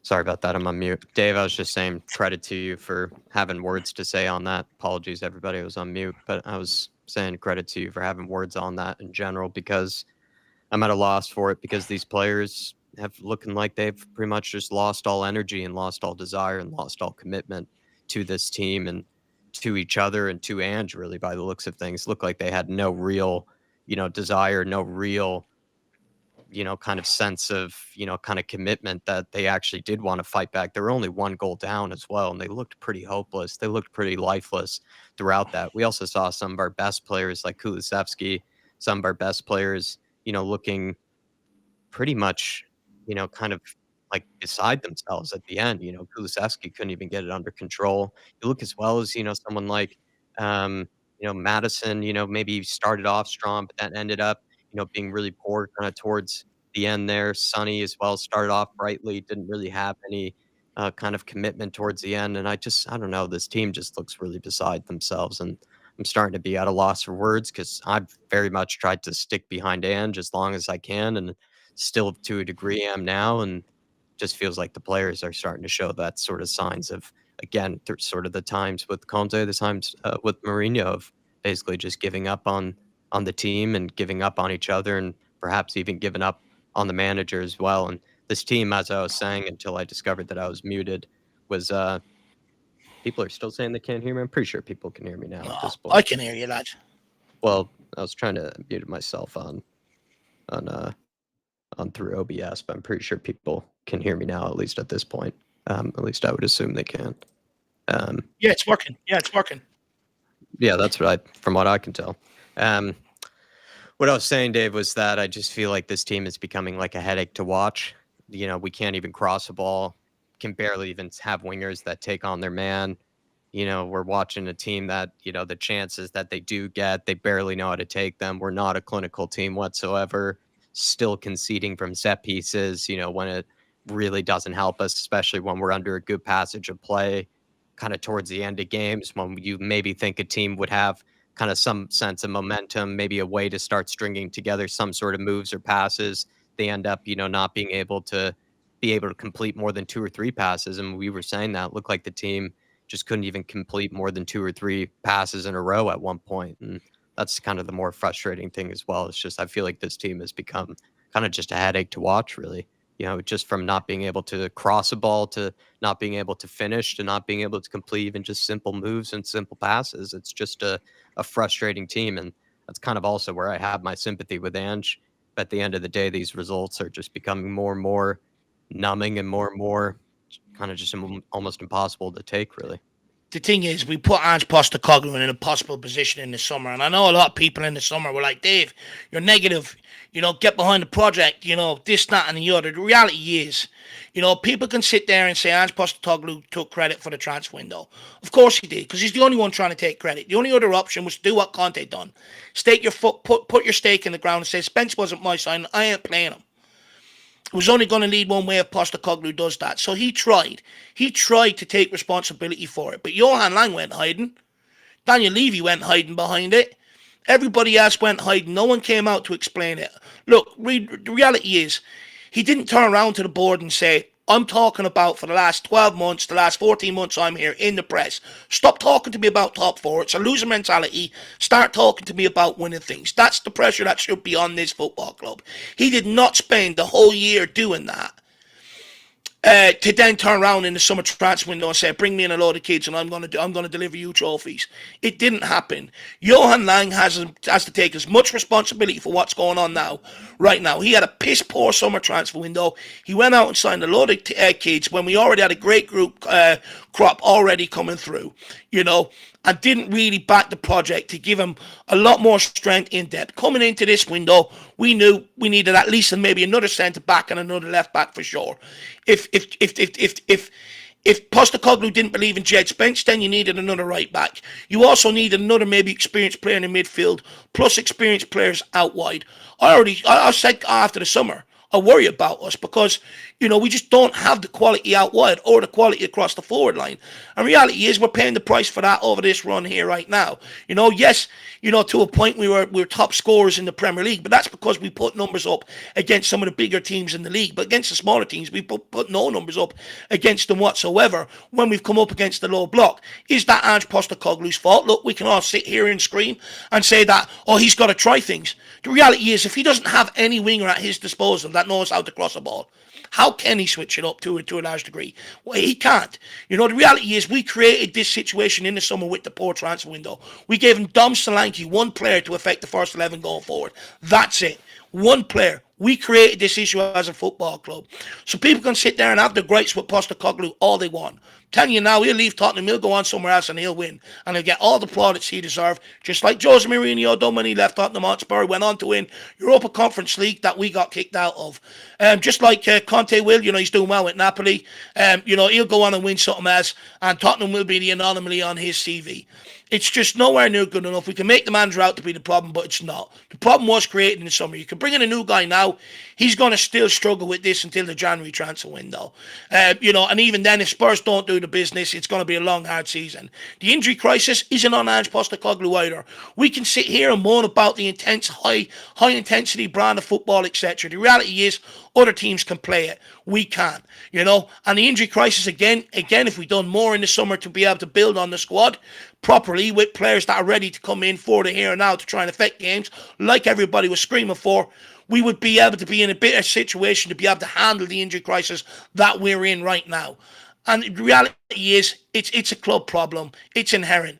Let's see what their next move is. Because again, if they sack another manager, I'm telling you now, everyone's going to wake up to them now. You can bring in another manager all you like, but everyone's going to wake up to them. There's going to be so much scrutiny on them, especially now with all the sale talk coming into a January transfer window. There's going to be a lot of pressure on them to sell that club if they sack another manager as well. So they're in a precarious position tonight as well, probably scrambling around. What do we do? What's best?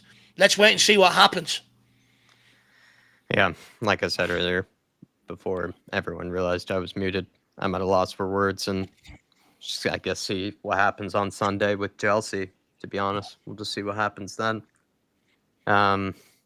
Please send in fan cams, and we'll just see what ends up happening after Sunday. We'll just see, what is the resolve of the board right now? Are the board even going to be flinching at all, right now during this is another huge question, despite how much the fans are, at a complete loss right now. You can see it's just going to get more and more and more split. More people are going to be in, but they're going to still find, the reasons, more difficult, as the results keep going like this to stick by it. I'm kind of being that way, as much as I still believe in the guy. It's hard to just continue to have to find yourself defending someone instead of just having the results and sort of the progress kind of speak for itself. But it's just not the case right now. You have to feel like you have to continue to point to different things and point to different sort of kind of examples, from the past, but you're not able to use often so many recent examples, or at least even just the roller coasterness of it just makes it really hard to always kind of rationalize it. And at this point, like we've said before, I don't really blame anybody for whatever sort of stance they have on it, but it's becoming more and more hard to continue to defend people in this case. Can I take Anthony White's comment here where he says, Dave, in your opinion, he can do no wrong. Now look, Anthony, I want to have a conversation with you, right? The reality is, where we're going now, I don't want to hear point scoring on either side. You said this, you said that. It's going to be a stark reality of where we are as a football club. The reality is, people can go, oh yeah, well I told you Postecoglou wasn't good enough. But we've done this before, right? We sacked Jose Mourinho, brought in Nuno, got a manager bounce, then it went tits up. Brought in Conte, got a manager bounce, it went tits up. So the reality is, sacking a manager, bringing another guy in, we're going to get the same manager bounce, but the same problems are still going to be there. Still going to be there, my man. So, and also why I don't put all the problem on managers at Tottenham Hotspur, because I also see another repetitive cycle where we have a manager in the dugout and everyone focuses on him, puts every sort of blame on him, and then makes the same mistake again for the following manager. Reality is, when we're talking about the same things, when people are going about tactics, substitutions, this, that, and the other, why is it all messed up? Because we don't have the squad to be able to handle what they're asking the manager to do. Compete on all four fronts. We didn't build the squad out to be able to do that effectively across all competitions.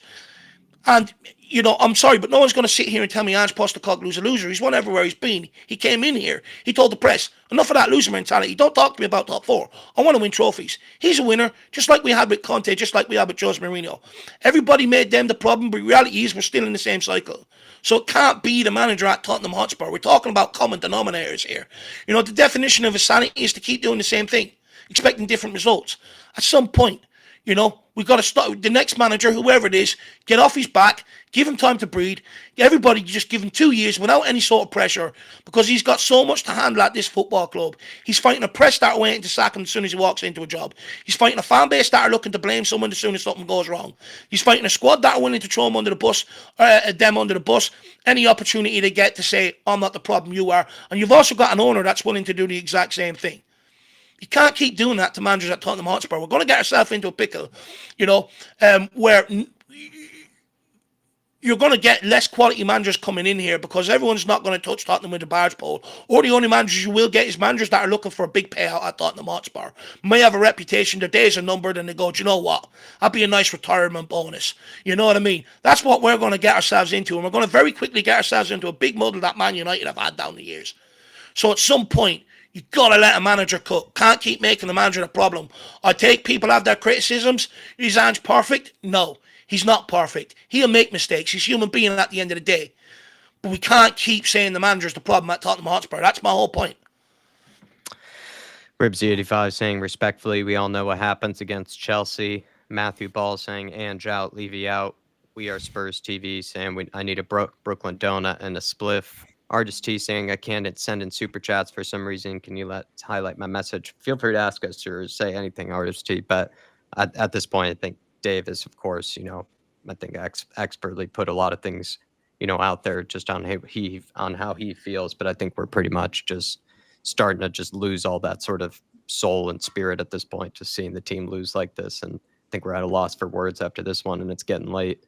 Wemberley as well saying you can't let 3 senior midfielders go, 4 if you count Ndombele, and then replace them with just nobody. But we did. It was a catastrophic transfer window, a very vintage Levy transfer window. Shikari Shock saying every time we lose the ball in the opposition half, they just cut us open and create chances. The system has been well and truly found out, and stubborn Ange refuses to at least be a bit more conservative. Do you think that was the case today, Dave, or do you think like Bournemouth? I mean, Bournemouth towards the end there were by far a better team, but it's just more in possession that we just started to look so shit. Like we just had no idea what we were even doing or what we even wanted to do in possession. People just also as well just missing any sort of quality. We don't even know how to cross a ball, so it's hard to even know like how much of it's on Everyone's Ange out and like then these. how much of it's even on the players. Sorry.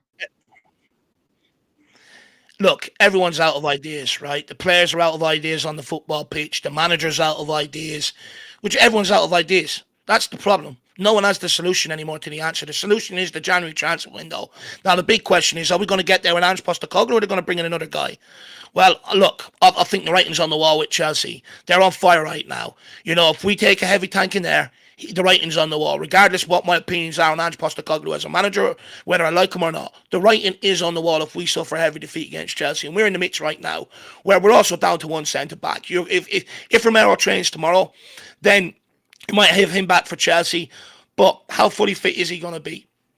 So I think we're just in a position now where I would say expect something to happen next week, to be quite frank with you. I don't think the board will come out and unanimously get behind him and give him the backing he needs publicly to be able to get him through this situation. I think they're just going to play the blame game again. But everybody's out of ideas. No one really knows what the answer is right now. And look, again, we're in the midst of an injury crisis, and I'm just trying to use different players. He's used Bergvall, he's used Gray.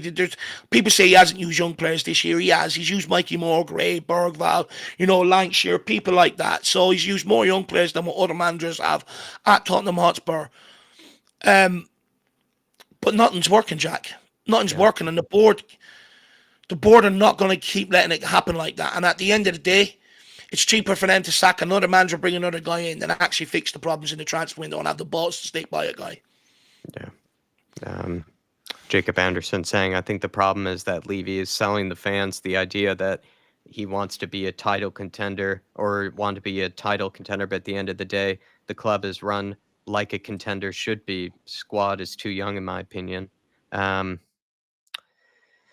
don't know. I feel like we just keep sort of lingering between that balance of either trying to, I think the fans are, have sort of the desires of more of a club that should be winning trophies on a more regular basis, but kind of just the way we always seem to set ourselves up is for just barely getting over the line, really. We just don't ever really give ourselves enough to really cling on to, enough to really get behind. And every single season, we kind of go into it kind of with a bit of like, oh, maybe, sort of, maybe there's a chance, maybe there's a possibility of a cup run. But every single time we go through the course of the season and we just don't feel confident enough in the squad, injuries happen, and then things just tend to unravel, and we don't really seem to have any hope of getting any sort of type of run of any kind. But it's just keep going through the same cycle, it feels like, Jacob. This is just fresh off the post, guys. Postecoglou had a run-in with a couple of fans after the game, which is not good. It's not the first time this has happened either. I think it was one of the last games as well. He was running down the tunnel and someone said something and he sort of came back out, off the comments of the Man City game and stuff like that, whether people think he's right or wrong. It's not looking good. It's not looking good. Apparently, a couple of fans showed their displeasure, said something Postecoglou didn't like, and they're trying to ask him about him in the press conference. So I'd say this press conference could get pretty spicy. I don't like the fact that I will say, as much as I've been behind Ange, that's one of the things from the get-go that I haven't been really happy with, the times that he's gone after fans or the times that he's questioned fans and that sort of thing. I just think that's the last thing you need to be doing, especially if you Mhm. want to try to stay in the job. I'm trying to look for your comments, in particular, what Artist T, man. I know you're saying that you can't send in the super chats for some reason, but um, I'm trying to find your comments because you were just saying, like, just look at my previous messages. I'm looking for it, but I just can't see it. Um, and I know you're a member and everything, so I can usually see your message, Artist T. Just send it in again, and I'd be happy to just bring it up on screen and talk about it. Michael G. Kelly saying also Ange had a confrontation with fans. They just showed it on TV. Yeah, I'll have to take a look at it, Michael. I just didn't pick up on it, but Dave's been on the spot. Has been on the Yep. case for it. Patrick O'Donnell saying, I really hope Ange doesn't get sacked. Mark saying Ange can't take criticism from the fans. Disgraceful. I mean, to be honest, Mark, I mean, that's kind of where I wouldn't know if I would say disgraceful, but at the end of the day, I just don't. That's one thing I feel like fans are fans. You kind of just roll with the punches. It comes with, the big check. It comes with the salary. It comes with, the notoriety of being a manager. Is that, it's 1 week, you're everyone's favorite, and then the next, you're probably not. And I think he probably needs to show a bit more restraint and a bit more maturity, if you ask me, or at least, show that you've been there. But to be honest, the attention and the media sort of attention that you get with being a Premier League manager is, it's like a microscope, it's just on you every second. And I'm wondering if he has been able to handle it in the best way possible, that sort of constant attention. And like I've said before, sometimes I think he might wear his heart on his sleeve almost a bit too much, if you get what I mean, where he ends up, kind of saying things that end up being used against him, or kind of speaks almost too honestly at times. And this could even be a case of that, the way that sometimes he might interact with fans. Sometimes you kind of just have to, you know what I mean, Dave, you kind of just have to sit there and just sort of take it, kind of just sit there and just sort of shut up, really. I guess, there's no reason to have a back and forth with a fan, to be perfectly honest. Just sort of waiting for Artist T, because I know he was saying he had some comments, but I'm honestly, But I'm trying to find it. I all must be Ange is blind. doing, Sorry. all Ange is doing is just actually giving the fans more ammunition, to call for his head by doing that.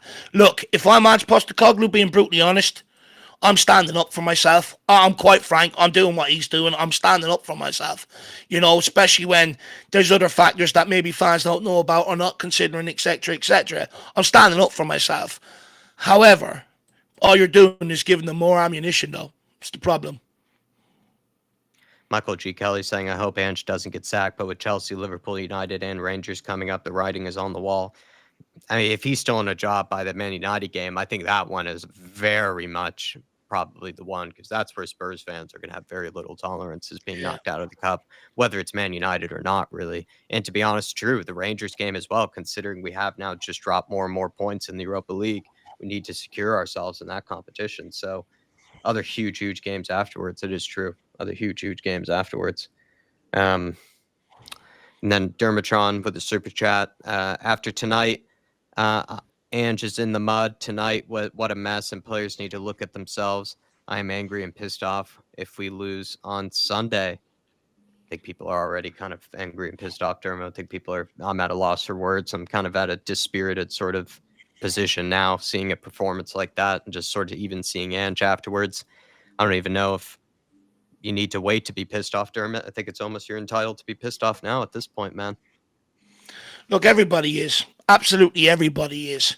It's just, it's really frustrating because the thing is, look, right now, Ange Postecoglou is being deemed the problem, but once he goes, that's when all the other conversations around all the stuff, that everyone else has been talking about in terms of, the squad, everything else, then conversation will start coming around to the fore.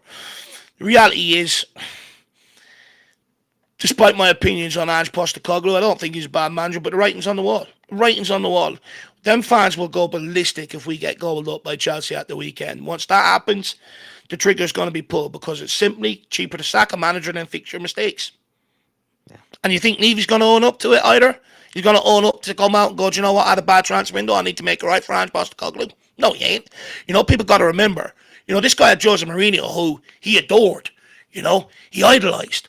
Sacked him very quickly before a cup final. People think that he's going to have this undying loyalty to Ange Postecoglou. Forget about it. He will panic and pull the trigger if we get beat by Chelsea on the weekend heavily. And the reality is, we're a team that is fatigued. We've got a lot of players that can make an impact out injured. A lot of players that can make an impact off the bench out injured. And some of our best players are run to the ground have no answers to it. Son, Kulusevski, no answers to it. Writing's on the wall. Let's be brutally honest. Writing's on the wall.